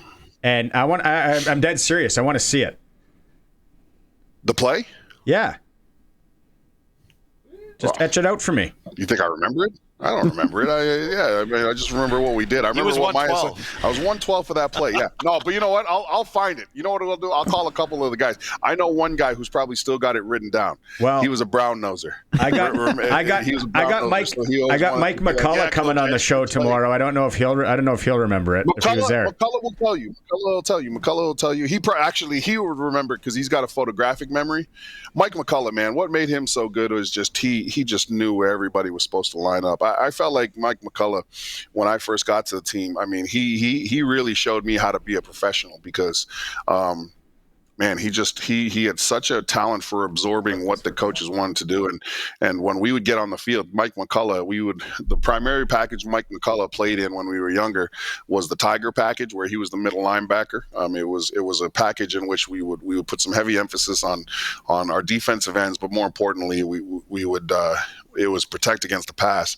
And man, like, you know, me being young and dumb, emphasis on the dumb part at that point, just sometimes just really didn't know where to line up. And it was so nice to have McCulloch out there, because not only did I not know where to line up, sometimes nobody else knew. And McCulloch we'd get the call in from the sidelines, and McCulloch would he knew that we needed the help too, but he would just yell it out. Okay, hey, Luke, we're going this way. Hey, Fred, we're going, you know what I mean? Yeah. And guys like that help, but he'll definitely remember what I'm talking about. And to think all this from a guy that still operates a flip phone and doesn't text. Like, legitimate doesn't text message. No, hold on a second. So just a backstory on that. So McCulloch says he doesn't text, and he doesn't, but he reads his texts. Yes. When I asked him to come on Monday, I said, I was with somebody, and I said, hold on, I just sent a text. This guy's going to call me. And within 3 minutes, ring, and it's Mike. Yeah. He's like one of these no kings protesters. You know what I mean? Like, just like he's got a cell phone. He uses it. He reads it, but insists on not answering by text. You know, like, there's something wrong with answering by text, but using your cell phone for Never put anything in writing. It's that simple. All right. This segment, definitely the envelope has been pushed in the last 9 minutes that we've been together right from the get-go. So let's see if we're back together in hour 3, fellas. Oh, is it over already? Oh, man, that was a shame. I like that. But look, I was enjoying that. Hey, Colson found something. There's it. There it is. There it is. Now, if you're watching the stream, that is amazing. Now listen, fellas. This picture right here, remember how I always say, if you want to master an ability, make it dependability? Yeah. Tag Kornegay was that guy. Like, look at that. He knew those are 2 offensive linemen, and he's a jumper right now. And this picture right now, he knew this was going to happen at some point, and he still put his body on the line to make the sacrifice that he thought he needed to make in order for the play to go well. How the heck does he get up there? No, he didn't get up there. Those guys ejected him up there. He was thrown up there by 64 and 52. Yeah, I know, man. But and he's the jumper, right? Like, but again, that picture unreal right there. that captures some of the sacrifice guys are willing to make on behalf of their brothers. And that is kind of where the riders, that's a good correlation to the riders of this year. I feel like there's a lot of guys that would do and sacrifice the things that Tad Kornegay was willing to sacrifice physically in order to get this win on Sunday. So to try to provide the captions for the photo that we can't see on radio, basically it's two offensive linemen that you can see have gone ahead and lifted their shoulder pads up with Tad Kornegay probably 10 feet above them in the air at minimum as he's flying over to try to block a kick. I believe the Utes call that yeeting. He got yeeted. Yeah, he got yeeted for sure. But again, I wouldn't tell Tad these things to his face because he's annoying. You know what I mean? Okay. Before we go, there was one question that Leonard sent in. Have you guys heard any truth to the rumor that 45-man roster, the only players are allowed on the sideline for the game, so anybody that's not dressed has to sit in the stands? Yeah, that's always been a rule, though. That's always been a rule. I remember, in 2007, one of the guys that was hurt was Matt Dominguez. And I remember us trying to figure out if we could get Matt Dominguez at least on the playing roster or on the 45-man roster in order for him to be on the sidelines. I don't think it worked out. I think he had to be in the stands as well. But yeah, there's only so many, this isn't college, right, guys? You can't have 150 guys, on the sideline, right? But it is the Grey Cup. You could slide a few guys. Come on. Well, so the reason why this actually matters, boys, the reason why this actually matters isn't the fact that you're able to be on the sideline. If you're on the 45-man roster and your team wins, your name is engraved on the Grey Cup. That's what's important, right? So Matt being a big part of our 2007 team, his name's not on the trophy because you see what I'm saying? So that's why it's so important to get on, if you can, to get on that roster. That's why they talked about Keyshawn Johnson a couple of days ago, right? It's like, hey, here's a guy, 1,000-yard receiver. Hopefully, if the Riders win, he can get his name on the trophy. Right? And also should mention, remember a couple of years ago, that rule became much more enforced where it was a little bit looser, where guys could be on the sideline. But remember the altercation at Mosaic Stadium? It was a receiver on the sideline that got into it with a member of the opposition. The Riders were flagged for it. Yeah. And I can't remember which receiver it was.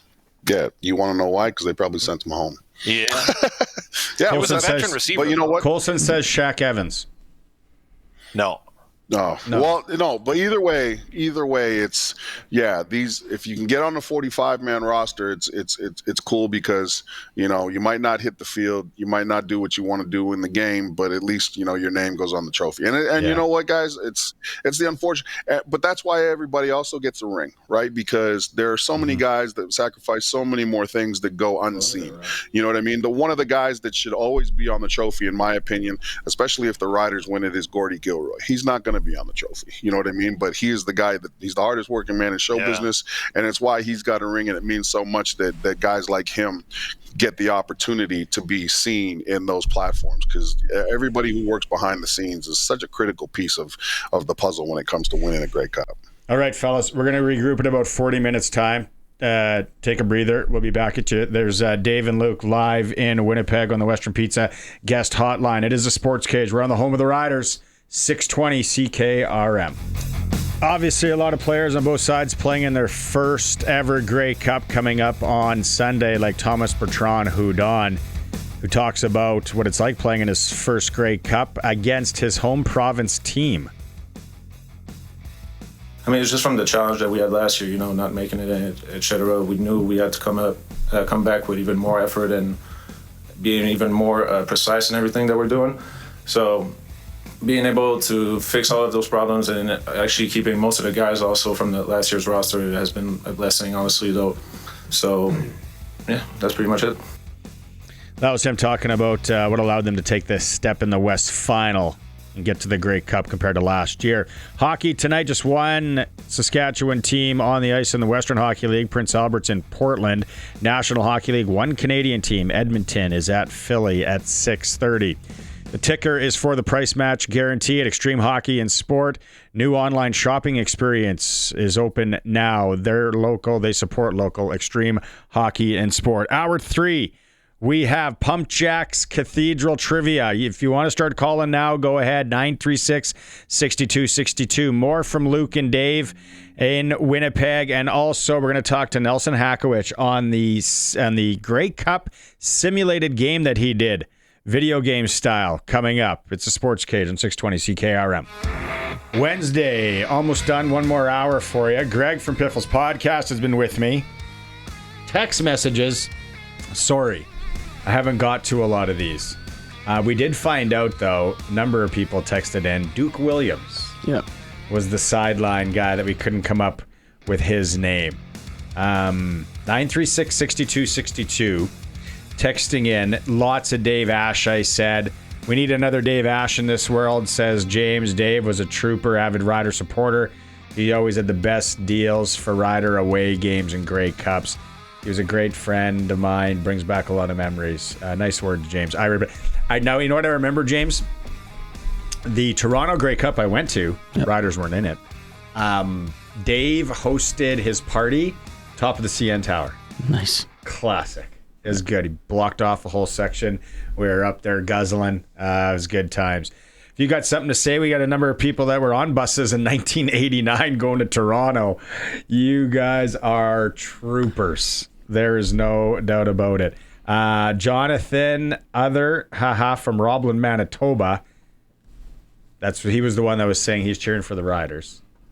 He's not cheering for the team out east. He wants Andrew Harris to win another one. Craig in Yorkton said the Stamps knocked the fumbled ball back into the Riders' end zone. Freeman fell on it in the Rider end zone. Not only was it a safety, Stamps got no points, and the Riders got the ball on the 25. Yep. Going back to some of our stuff from hour number 2. Okay, now's the time. Okay? 936-6262. You have to call. I want one of you. There's a lot of you listening and texting today that are smart football fans. I want one of you to play Pump Jacks Cathedral Trivia. You're playing for $100 at Pump Jacks Cathedral today. You lose, it doesn't matter. You get a free lunch. Next week it goes to $150. But if you are a Rider fan, and I'll give you a hint, remember the 2007 Grey Cup. Call in now. 936-6262. Trevor Harris, he was back at the mic. He's going to be doing a lot of it this week. He caught up with Dave, and he talked to Dave about what he's learned from his past experiences at the Grey Cup. Yeah, it's more or less just kind of just rooting out distractions and not letting it overwhelm you, because you get pulled in a lot of different directions during the week. But the main thing is the main thing, which is the game on Sunday. And we just got to make sure that we keep our focus on that. And, you know, I'm glad that actually the league has shifted the games from Sunday to Saturday leading up to this. It gives you an extra day to kind of, you know, take a quick deep breath or kind of get used to things. And so I feel like that's been a little bit more helpful too, because we've been able to kind of get the whole game plan in and go through it. And that way we've got a day to digest extra on top of that. And I brought my stuff here, so if I got some downtime, I can kind of get some work done. It's actually a good point. The extra day. Yeah, 100%. And he's been to a couple, so he knows. Mm-hmm. So yeah, I didn't even really comprehend how much an extra 24 hours, an extra day would help in preparation. Like Luke said, it's funny that Tad couldn't remember any of the last minute game plan wrinkles thrown in, but then Luke went off for 8 minutes on what? Well, he went off on 2 different ones because they made him run. Lukey, he'll be back with us in a bit here. But Trevor Harris talks about where the team's confidence is at heading into practice. This is what we planned on, but this isn't everything we wanted it to be. And I think our confidence comes from one another. And, you know, we compete in practice every week. And, we're competing against one of the best defenses in the league every single week. And we feel like we're one of the better offenses in the league. And so we've got iron sharpening iron every week. And when we have that, and you truly have that true competition where you've got, you know, guys really, really competing, but at the end of the day, we're hugging each other when we come off the field. It's been pretty awesome. And that starts at the top with our president, GMs, Larry Dean, Kyle Carson, J.O., our head coach, our coordinators, our leaders, our unit leaders on offense and defense. And I can really feel that this group loves one another. And, hopefully we can just go finish the job this Sunday. It's time for SportsCage Trivia for Pump Jacks. Great food, cold local draft, and a place that feels like home. All right, it is time for Pump Jacks Cathedral Trivia. Pump Jacks Cathedral, 13th in Albert. It will be awesome for the Grey Cup this weekend. Nightly entertainment on the weekends. Kids are allowed till 8. Lots of draft. Try the crispy ribs, Kerwin crispy ribs. I tell you, they are perfect. So, and you can play Pump Jacks Cathedral Trivia. Go there and try all that stuff. Joining us on the line, I hear it's Dustin from Tisdale. I love it. Dustin from Tisdale, are you there? Yeah. How are things up there today? How's Riverside Co-op doing? I'm not sure. I'm on my way to work right now. So. Right on. All right. Okay, here's a question. 2007 Grey Cup. Okay, the question's based on the 2007 Grey Cup. You're going to have 10 seconds to come up with the answer. Here it is. In the 2007 Grey Cup, who was the most valuable player of the game? Was it James Johnson? Dustin in Tisdale on his way to work. You are a winner. Good job, buddy. I don't know the next time when you're coming into Regina, but you won yourself $100 at Pump Jacks Cathedral. Right on, thank you. Where are you working at? The BHP Potash mine. Right on. What do you think about the game on Sunday? Give us your prediction while we got you on the phone. I think it's going to be close, but Riders will squeeze her out by 3. Oh, no. The dreaded field goal against the Alouettes. Does everyone hate my nerves? I think everyone wants to have me have a heart attack. Right on. All right, Dustin, drive safe. Next time you're in town, come pick up. Stay on the line. Colson's going to get your information for you. Thanks for calling. Right on, thanks. Right on. That's one that you kind of forget about, that 2007 game. We were talking about it off mic. James Johnson, 3 interceptions. It was the Rider offense. I just remember stall. So slow. Like everyone talks about this Rider team slow starts. That was a slow start for the offense for the Riders that year. Did you hear the story yesterday? I told on the show. So Grey Cup tickets? Yep. My son's hockey team, they sold West Final and Grey Cup tickets. So nice. you got scores for both, right? Yeah. So Chad McCormick, of course, who you know, big dome Chad, yeah, love it. Big head, yeah. He takes 8 hours to do a haircut. Yep. He was one of the last people to buy. He asked me, I was already sold out, so then I put him through to another guy, and he gets his 3 tickets. Yeah. So his one score, first quarter score, 1-0. Nice. You never think that's going to come in. Well, you buy those tickets. Well, you also get 10, 20, 30. It makes sense if you think about it. But yeah, that 1-0. So, hey, he hit it. Shooter shoots. He wanted to forget what the prize was for the quarter score. But, yeah, he picked it up. It's, you never know. You never. I looked at some of my scores, and they ain't coming in. I think I got like a 28-1. It's something for the. I hope that if it's anything, it's for the Riders. That'll be a boring game, though. Nonetheless, the other thing that we talked about, if you missed it in hour 1, I'm doing this over the next few days, kind of giving people a heads up that are thinking about going to the game, where ticket prices are at. Now, I go to one of the aftermarket sites, and yesterday you could get in upper zone 2 tickets. You could get in for $210 today, and still holding, as I look at it right now, $225 for 2 upper deck seats in Winnipeg on Sunday. Lower zone, if you want to go down low, you're $270 a seat there. We'll update that again tomorrow, just giving people, because I know a lot of you, then you texted in, a lot of you are on the fence still about going. Some for sure, you've been locked and loaded for a while. And then the one hotel that I keep looking at, central location, not a bad hotel. I've stayed here for a kids hockey tournament. Mind you, it was really weird. It was a year and a half ago, and they still had the plexiglass up, and it was still like COVID. I was like masks, and I was like, okay. But Winnipeg was with Winnipeg. It could be anything really. It doesn't need it. True that. This hotel for Friday, Saturday, Sunday nights is still holding at $1,028 for all 3 nights. So you said you're rolling to some sketchy Airbnb. I never said sketchy. You said sketchy. I did. The how much is nice. it? $97. 87? 97. What kind of Airbnb is Greg going to be staying at? I will send pictures. It better be fine. That's so if good. not, it's a sleeping bag in the truck night. I don't care. And you're just hightailing it Sunday by yourself. Yeah. Just go, and you got a good hookup on a ticket. I'm not going to say how smart you planted the seed. You did your legwork on the tickets. I worked on this one. You did your legwork on the tickets, for sure. Okay, we're gonna go to a break here. We're gonna come back. We got Sprinkle of the Day. We got Luke and Dave still to come, and more. It is the Sports Cage on 620 CKRM. All right, welcome back. We're gonna get into the Sprinkle of the Day right now for Sports Select. Go online. You can do it. QR code. Take it to a Lotto Spot retailer. They scan it. There you go. You got your ticket. Or you can do like me, old school, and go fill it out in. Oilers and Flyers tonight.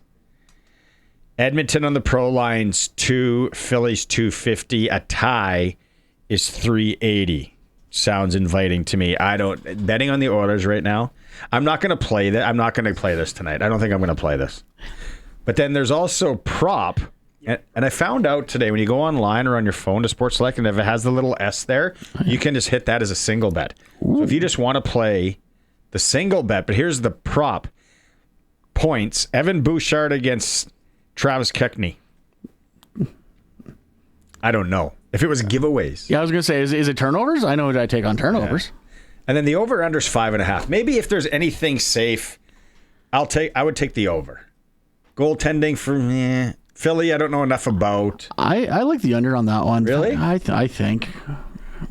You could play it single by itself. You can do it, like I said, you can do it on your phone, on your laptop, whatever. You just need the QR code, and then they scan it at your Lotto Spot retailer. You take it in, bingo, bango, there you go.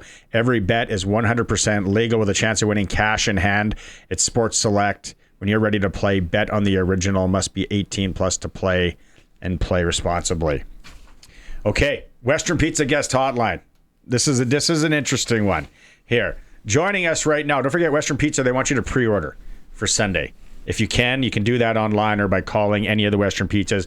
Pre-order. They are going to be busy for Grey Cup Sunday. Nelson Hackewich is joining us on the show. First time.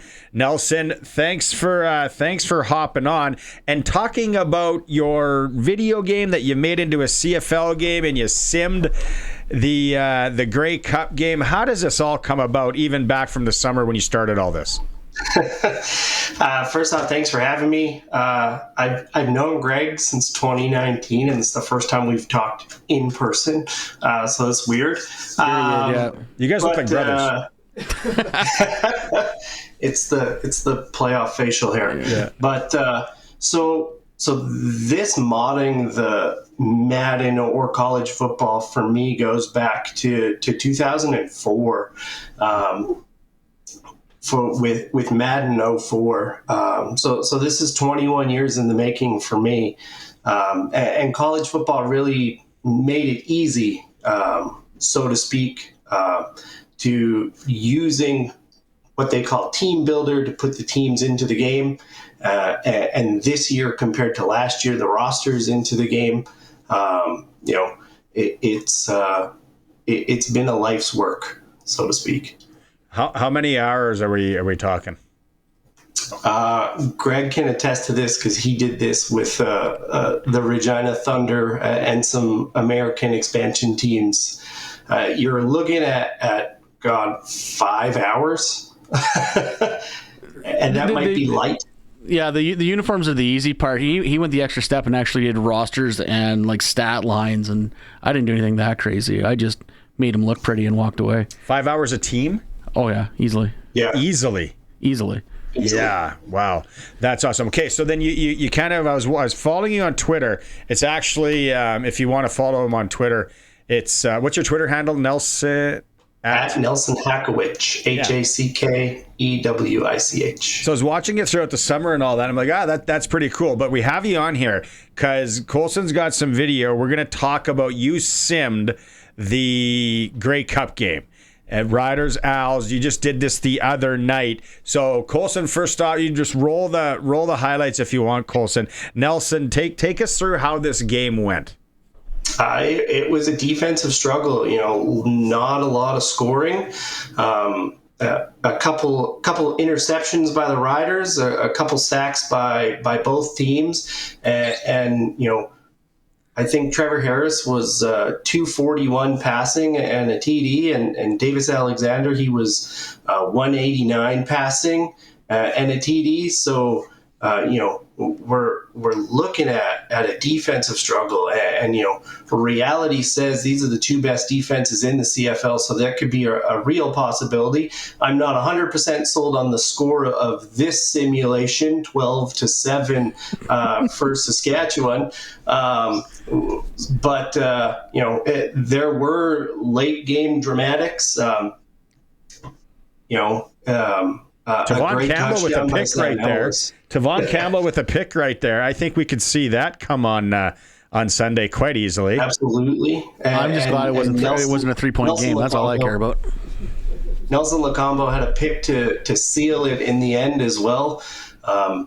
Similar to the West Final, the Riders drove the ball with 40 seconds or a minute left, and Sam Emilus scored this diving touchdown to take the lead. And then, as you saw right there, Nelson Lacombo what a catch! Pick to steal it.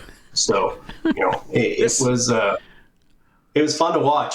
This is so cool, man. The college football game is awesome. I love that game. I play way too much of it. Like, look at that. It's so much fun. You did a great job. And then at the end, we have Harris kneeling it down. You said, Colson, as well, because take the under if you want to ride this into your bets with Sports Select 12-7. I think it'll be a little more high scoring. Anything on Davis Alexander's hamstring in this game? So he did a run up the middle on Montreal's final drive, the play before throwing the interception, and he just kind of had this hobble dive forward that didn't look too healthy, but his injury was factored into the simulation because you can control whether or not a player is injured on the roster. So and with college football's body impact system, they call it, you're able to kind of pick what part of the body is injured as well. All right, Kay, give us your true prediction, though, for Sunday, Nelson. True prediction. So marketing and data science guy on the other side of my life. So I have been running 10,000 simulations all CFL season long with 87% accuracy through the regular season and the playoffs this year. The West Final, I had 27-24 projected. Actual was 24-21. And in the Grey Cup, we're going 2017 Saskatchewan. So continue to take the under.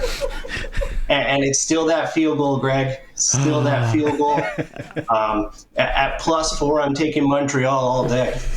Oh, right on. All right. Well, appreciate you doing this and coming on. I think it's fantastic. What a labor of love. Good work. You can find him at Nelson Hackewich on Twitter, and you can see all the work he's done there. Thanks so much, Nelson. Awesome. Thanks a lot, fellas. Right on. That was really good. I can't imagine the man hours. I go back to my neighbor across the street in Saskatoon, Mike Ehrman.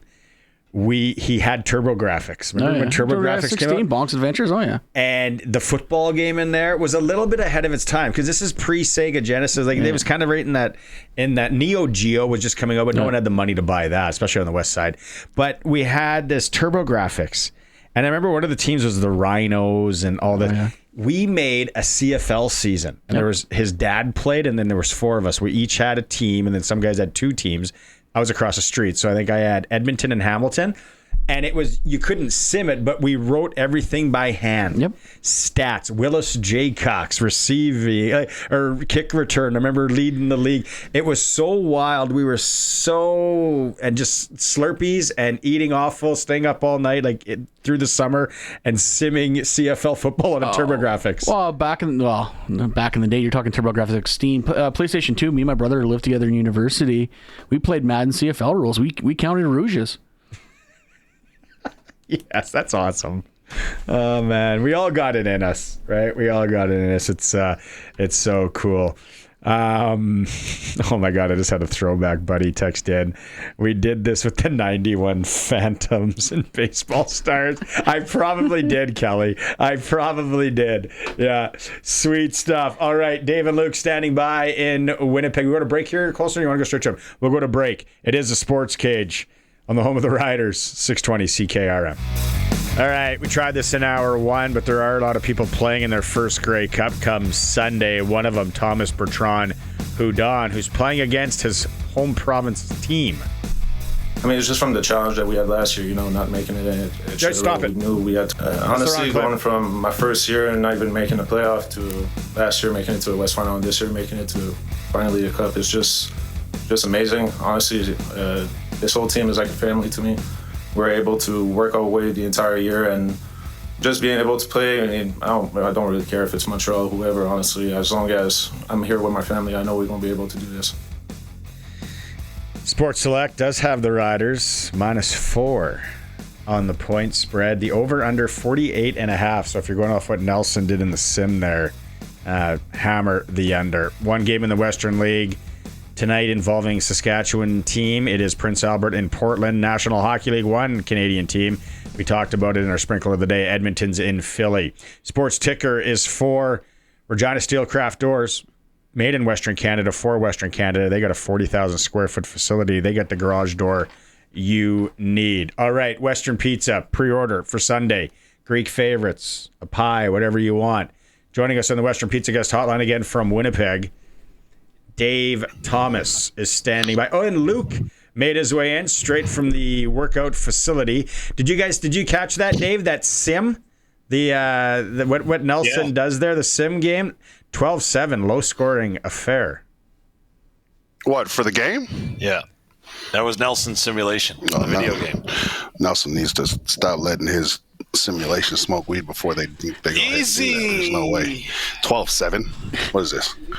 Well, what is this, field hockey? Can I provide an update from practice today? For those inquiring minds that want to know, Joe Robustelli was not on the field today practicing. Keyshawn Johnson, however, was back on the field taking part. He didn't take wasn't a full participant in practice today, but he was back out on the field taking reps. What about a Joe? There you have it. A Joe, I would assume yes, as I saw him on the aircraft, and when we landed, he jumped off. Like he would probably be able to go. Well, he didn't jump off, but he jumped up on the stage to let the folks of the send-off know that he was ready. Well, you know what? I mean, there was a lot more people on the team charter just because this time around the teams have to bring all the staff, the practice roster guys, and that's why it's such a massive lift, right? Yeah. I was just glad that nobody was seated between us. Yeah, that's right. Right. We have to have the snack seat in between us. There was a lot of TMI, you got the three. You got people in the road. Yeah, right. Luke wanted the munchies in between you guys on the in the middle seat. Totally. Sounds like. Totally. We got. What are we knowing about, or what do you guys think about Montreal and their game plan for the Riders after watching that West Final? Slow start again for the Riders. I thought at times Trevor Harris's arm maybe was it affected by the cold? I don't know. Didn't have a lot of juice early. So what are you guys thinking on the other side of the ball? Montreal, if you're talking to Montreal, if you are on the Montreal side, what are they game planning against? Well, before you break it down, but before you do, Luke, just Trevor Harris did say that his hand and arm was affected by the cold, and he had to make a late game adjustment in the fact that he felt that the ball was slipping out of his hand a little bit. So instead of taking one practice throw, which you'll notice he does before running onto the field, he actually was doing 3, 4, 5 until the hand felt right before he went out there. But also you got to give credit to that BC defense. Yeah, well, I think that Montreal's defense is a different animal altogether. I think that one of the things that Montreal is going to try to do is create interior pressure, right? The interior pressure is what's going to force Trevor to move around in an uncomfortable nature, right? You might have to bounce it, and when a quarterback tries to bounce it versus being able to step up into the pocket, right? Like defensive ends, if they rush high, a quarterback can step up into the pocket and still make the throw that is he's designed and being asked to make from the initial design launch point, right? But when you have interior pressure, you have to move off of that spot, readjust the launch point. It affects everything. It also doesn't give your offensive line a very good tip-off point to where you actually are versus the related play. So I think Montreal is going to try to get a lot of pressure up the middle in order to get Trevor uncomfortable. I think that they're going to throw a ton of different looks at him. So we'll see a bunch of guys on the line of scrimmage. We'll see a bunch of guys dropping back. And on the other side of the ball, obviously, I think that they're going to have to get themselves into manageable second down situations. You don't want to go into 2nd and 7+ a lot against the Saskatchewan Roughrider defense because it's a defense that's designed to create turnovers. And so I think that and I also think that if they're in a lot of 2nd and 7+ situations, I think that it's more dropbacks, meaning that you have potentially more times where Davis Alexander is going to stress that hamstring and have to be running around a lot. If I was the Montreal Alouettes, I would try to impact the line of scrimmage, start with the ground game, but I do a lot of play action passes. Right, not to where that he'd be rolling out a ton, but I do think that you need to occupy the linebackers' eyes on the Saskatchewan defense a little bit more. How important is it going to be for Montreal on that defensive side? Have a guy like Sankey and Lemon, all that veteran presence against a lot of guys who on the Saskatchewan side, this is their first game. Yeah, I think that's why when you look at a guy like Sankey, when you look at a guy like Lemon, I think that. They're obviously here's the other thing too. A lot of that Montreal Alouettes team was there in 2023, right? Like the majority of that team won the game in 2023. And here's where I really think Montreal has a distinct opportunity is they were in the 2023 game where they had to come from behind, where they had to make the last drive count, where they needed to be creative from a quarterback standpoint, and they needed to make a big play, and you couldn't just sit back and let them make throws because Cody ran the ball. They had a 2nd and 19, I believe. He ran it for a first down. Then he hit the winning touchdown pass over the middle where there was a lot of space. I think that when you have a bunch of guys that have been through a moment like that, one of the things it does is it calms you in the closing minutes of a football game when the game is close. Right. So, and again, that's not to say that the Saskatchewan Roughriders didn't. They just had to do it last week versus the BC Lions, where you had to turn the ball over twice, right? Get the offense the ball back, and then the offense had to put a drive together with 1 minute left. But again, it was the West Final, right? This is not. This is the Grey Cup, and again, I think that the more experience you have as players, and the more guys you have on the sideline that understand what those feelings are in those moments and how to execute in them, the better off you are. When is when do the 45 man have to be finalized? Oh, you have to identify it the day before. Yeah, so Friday. But you have up until I believe it's 2 hours before game time to make adjustments to that 40 man, or 45, whether it's a game day decision that you have to make or of the like, if you know what I mean. Yeah. You got 45 men for Friday, and then you can move that around. Friday, Luke, or Saturday? Sorry, Saturday. Yeah. Okay. What are you guys curious when that comes out on your ends? Me, I'm curious as to see which offensive linemen are in our depth. I think Trayvon Tate will obviously get the start. So I think that it'll be interesting to see who's on the depth in the offensive line. It'll be interesting to see who is in the depths of the secondary and also the defensive front. So again, I think that for the Saskatchewan Roughriders, it's not a matter of like worrying about who you're fielding on the opening play. It's a matter of who's rotating in. I think that's where the Saskatchewan Roughriders will make all their decisions, and that's a really good thing when you understand who your first 12 guys are on offense, defense, and special teams, and your depth is the concern. That's not. But again, I think Montreal's also like that too. Yeah, and just to add to that point, number one, I don't think there's any way that Brett Lothar does not play on Sunday, just to put that one to bed right now. The other interesting choice, and again, these are good decisions, is if Keyshawn Johnson is good to go, how much do you trust that he is good to go? Yeah. And bring him in, and then what does that mean? Does that mean Joe Robustelli comes out because you're swapping an American for an American, or are you going to try to manipulate the roster and the ratio in another aspect? But again, I would think the easiest is 1 for 1. Yeah, and that's the advantage of Jo having those Canadian wide receivers, right, and being able to reconfigure things based on that depth. What would you have to see, Luke, for Keyshawn? Would you be, obviously you got to push him a bit late in the week or midweek here, right? Because it's a big decision. I'd want to see the ability to cut, obviously, right? I'm not as concerned about the ability to catch the football, but it's the movement piece that I'm worried about, right? Keyshawn's a guy that, he can make the play over the top. He can beat you on a 50-50 ball, but, when it comes to being Trevor Harris's security blanket, there's a lot of quick slants. There's a lot of crossing routes, shallow. You're going to have to be able to turn if you're Keyshawn Johnson, right? Would weather be colder, right? How muscles deal with, maybe a little bit of a factor? Yeah, completely. Absolutely. Yeah, it takes a lot longer to warm up. It takes a lot more effort to stay warm, and again, you always got to keep yourself moving. But if I was the team, I'm gonna be honest with you. Not sure what Joe Robustelli's status is going to be going into the game. I think that the Riders are not in a position where they have to force themselves, right? I think that if Keyshawn Johnson thinks he can play, great, let's play him. But I also think that if they're on the fence, they have the guys there that can play in Keyshawn Johnson's spot outside of Joe Robustelli, right? Like you have a guy like a Joe who's been on the bench for the last couple games, right? So the other piece is too in all of this is we have to remember the one guy that's important and is the most important piece of this puzzle and is going and is healthy and is we're not worried about is number 45, AJ Ouellette. Right, all things run through AJ Ouellette in this offense. So if 45 is out there, I think that's probably the biggest piece that the Riders are happy about. And this, don't take this the wrong way. I'm personally shocked how healthy he looks in November here. The way he runs the ball starting in May.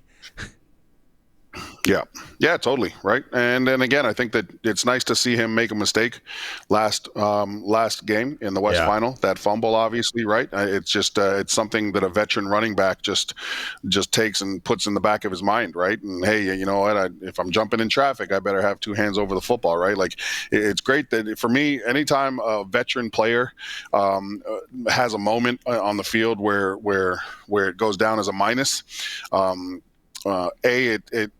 You just got to learn from it, right? But B, especially if the moment didn't hurt you in particular, it's something that you keep in the back of your mind. So interesting 2 points on AJ Ouellette, though, right? Number one is success. Isn't that a testament to the offseason he has? We know how much he transformed his body. And number two, isn't it Andrew Harris? Because this was mentioned to me, Luke, and I've been meaning to ask you about this forever. So I was told that I should watch how AJ Ouellette initiates contact this year with the opponent, because his work with Andrew Harris was talked about transforming the way that he does, so it is less impact on his body, and apparently his shoulders aren't going up near as much. They're driving further with his legs, absorbing more of the blow. Is that accurate? Yeah, for sure. And I think that when you look at the things that Andrew Harris was really good at, one of the things was you couldn't tackle the guy with just one person, right? That's what made him so special. Is it wasn't his ability. He could do everything else that the running back could do. He could make a cut, he could catch the football, and he could make plays when things broke down in front of him. But more importantly, he was a tough guy to bring down. You know what I mean? And And I think that when you have a guy in that perspective, from that perspective, watching the film with you, just saying like, hey, keep your pads a little bit lower here, or I felt like you could have dropped your hips a little bit more and drove here, versus just running this dude over. You know what I mean? It's a tremendous. And the nice part about it is those two had a relationship before they got together here in Riderville, so it's clearly paid off. Because again, I think that Barney's right. It's been awesome to see how hard he's been able to run consistently too. Right? Yeah. This was a guy that I think a lot of folks in Rider Nation were a little bit concerned about coming in, right? Like even you and I, we put a tremendous emphasis this year on figuring out who the options in the behind AJ Ouellette were this year, because of the fact that we probably anticipated him missing some time. He's been fantastic. Well, a prime example of that was on that final drive when he caught that pass at around the 8-yard line, dropped his shoulders, and carried, I think it was Lee as a backpack for 5 yards to ensure they got that first down. But you kind of mentioned staying warm and staying moving. How does the extended halftime affect the players? Is it just, I know players got their routines and all that, but now you got a band out there, you got some extra time for the halftime show. How does that affect the players in the room? Yeah, that's in the 3 Grey Cups. That's always something that comes up that came up for me. I mean, one of the things is you just gotta keep talking with your teammates about certain things. Stay loose, keep moving around. Right, like you guys will find separate areas in the locker room to just go and do some stretching with some bands, things like that. But stay engaged. Right, stay engaged. Don't just lose yourself in your headphones the whole time. Right, and make it a new situation when you come out. Because again, there are adjustments that you need to make. There's conversations that you need to have. Coaches are a big part of this, right? Coaches need to stay engaged as well. Gives them a little bit extra time to go over some of the ideas that they think might be there versus the ideas that they might want to get rid of. But yeah, I mean, nobody's trying to sneak out and watch the performance. I doubt any of these kids are MGK fans anyway. So I think Trevor Harris, big MGK fan, I bet. Yeah, no, but you know what? You just got to find ways to stay focused, right? Find ways to stay focused. I think that in 2007, I remember going and like finding this like spot that was just like, it was out of the way, but it was risky because if someone opened the door during like a hamstring stretch, I would have gotten clocked. But you gotta figure things out. Do you remember who was the halftime show in 2007? 2007, the halftime show. No one help him. I think it was might have been. Wait, 2007? Was it Black Eyed Peas or Justin Bieber? Nope. He's one guy. Bieber was 100. I know that. He's one guy, and he's really good with the axe. I don't know. But you were doing hamstring stretches.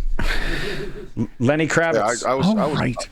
Oh, Lenny Kravitz. Oh, yeah. Oh, yeah. Well, I remember the 2007 one being a big deal just because, and I guess that's why it was a big deal. Yeah, Lenny Kravitz, yeah.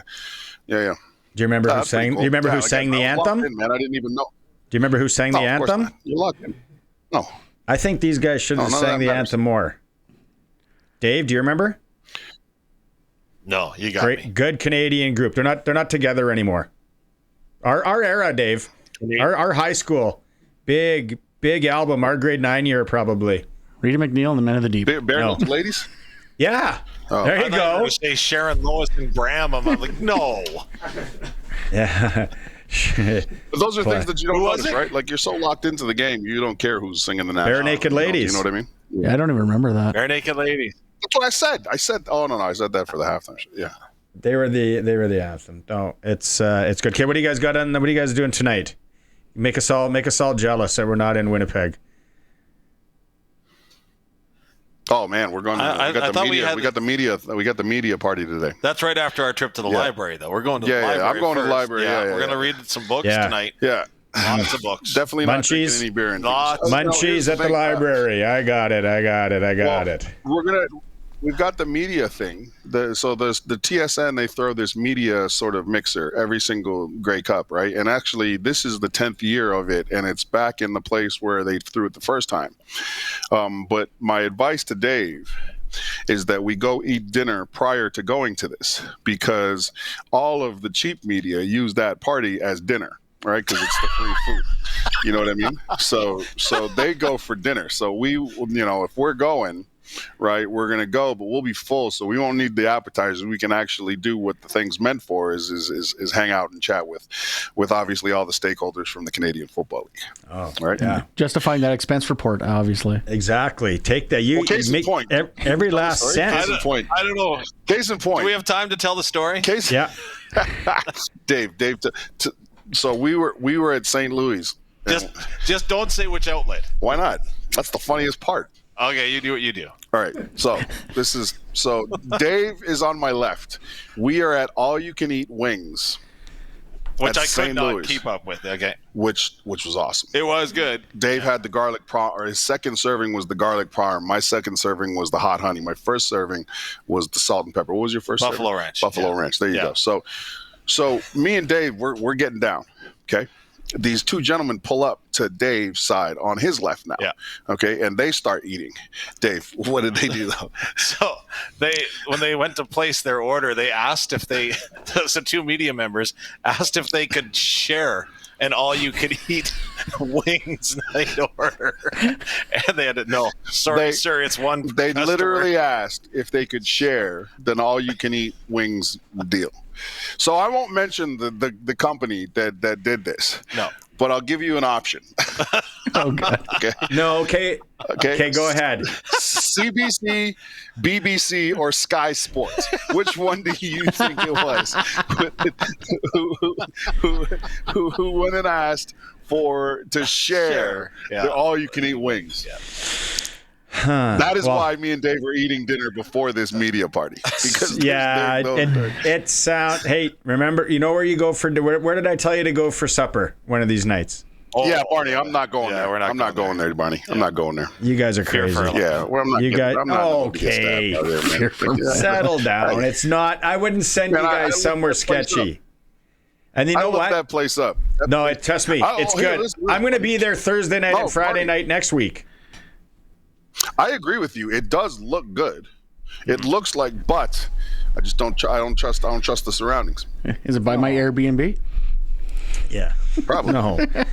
You know what, Luke? Come on. Yeah, give him a tug. It might be below your Airbnb. Go for a nice meal. I was going to ask him for the hint on the sharing of the wings. Before you guys went to the hint. I would have been way off. I was going to say was one of their flies down. But no. Okay. You have to have zero shame to go and ask to split the all-you-can-eat wings platter deal.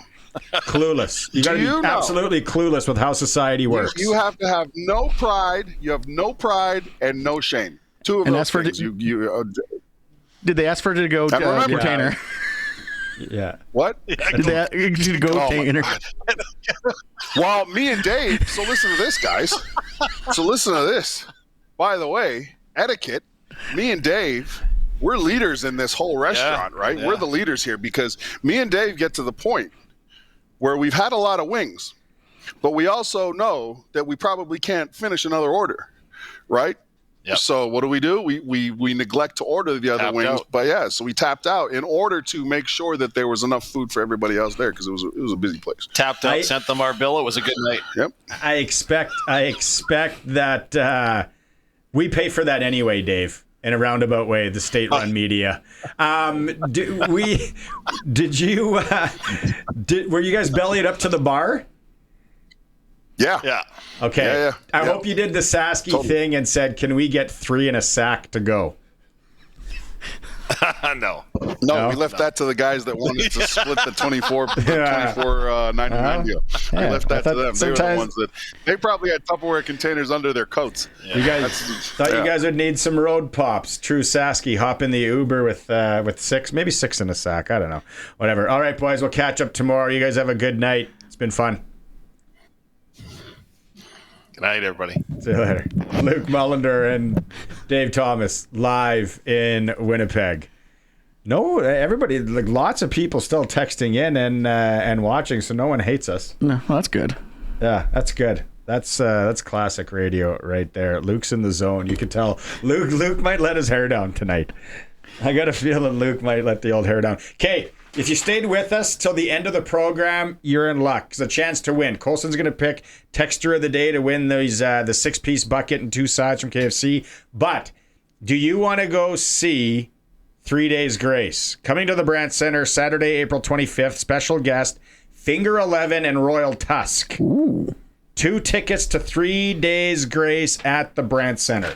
You got to call right now. 936-6262. We'll be back to wrap things up here on the Sports Cage. We had a lot. We had so many text messages today. I'm looking at the YouTube chat, and it's a battle. Yeah, there's always a dust up going on in there. I tend to stay to the Prairie Line Rentals text line. Prairie Line Rentals, anything you need for your fall or winter job, heaters, power tools, whatever. Deal with the owner, 600 Albert Street. And when the snow starts flying, snow throwers from Husqvarna, official dealer. Those are some of the best ones. No shoveling like a sucker. I'm cheap. My wife hates it. She's like, just buy a snow thrower. I'm like, no. My dad shoveled. His dad shoveled. I'm going to shovel. Stubborn Ukrainian in me. Right there. That's what that is. Thanks to everyone who texted in today. End it with Roscoe's not sure about your Airbnb in Winnipeg for $97. He says it could be a tent or maybe a garden shed. Yeah, Greg on Sports, I'll post pictures. Make sure my wellness check right there, guys. Rent a heater from Prairie Land Rentals in case it is a garden shed or you have no heat. Do take a Herman Nelson. Check for bed bugs. Of course. That's a key. You almost got to do that everywhere. Like I said, worst case scenario, she's a truck night. I really don't care. Yeah, you're at the Grey Cup. You're in the mixer. Yeah. It's Sunday. You're at the Grey Cup. A few pints will be flying, I'm sure. And then you wake up and drive home on Monday. My Listen birthday. to the Sports Cage. Oh, it's your birthday. On the Monday, so hopefully coming home a champion. No doubt, for sure. Tomorrow's program, what do we got? I know we got Mike McCulloch scheduled to join us. That's always fun. With his flip phone. I would like Mike to come in if he could. We're going to talk to Mason Nias from the University of Saskatchewan Huskies. They get set for a big one. SJHL report. We're going to reveal our new Sports Cage hats with the SJHL feel to them. Thanks to the SJHL. They're nice. They're right there. Did you see them? I saw them when I walked in, yeah. Yeah, that's a sharp-looking noodle cover. Yeah, and it says, what do they call those things, the kids nowadays? The hats. Those because all the country stars are wearing those kind of hats. It's not quite a trucker, but I don't know. Yeah, kind of. It's like more like an old school fisherman / trucker hat. Captain hat or something. The boys are going to be back from Winnipeg, so lots there. And more winning tomorrow. Suits and Arash Madani as well. All right. Did we miss anything? Greg? Don't think so. Happy early birthday. Thank you, sir. Travel safe to Winnipeg. I shall try. Be safe in Winnipeg. Post lots of pictures. If you don't hear from me in 6 hours, send the cops. If I don't post at least once every 6 hours, send the police at some point. There we go. All right. It's been fun. Thanks to everyone participating on the text line and listening today. We are back tomorrow for more fun. Have a good evening.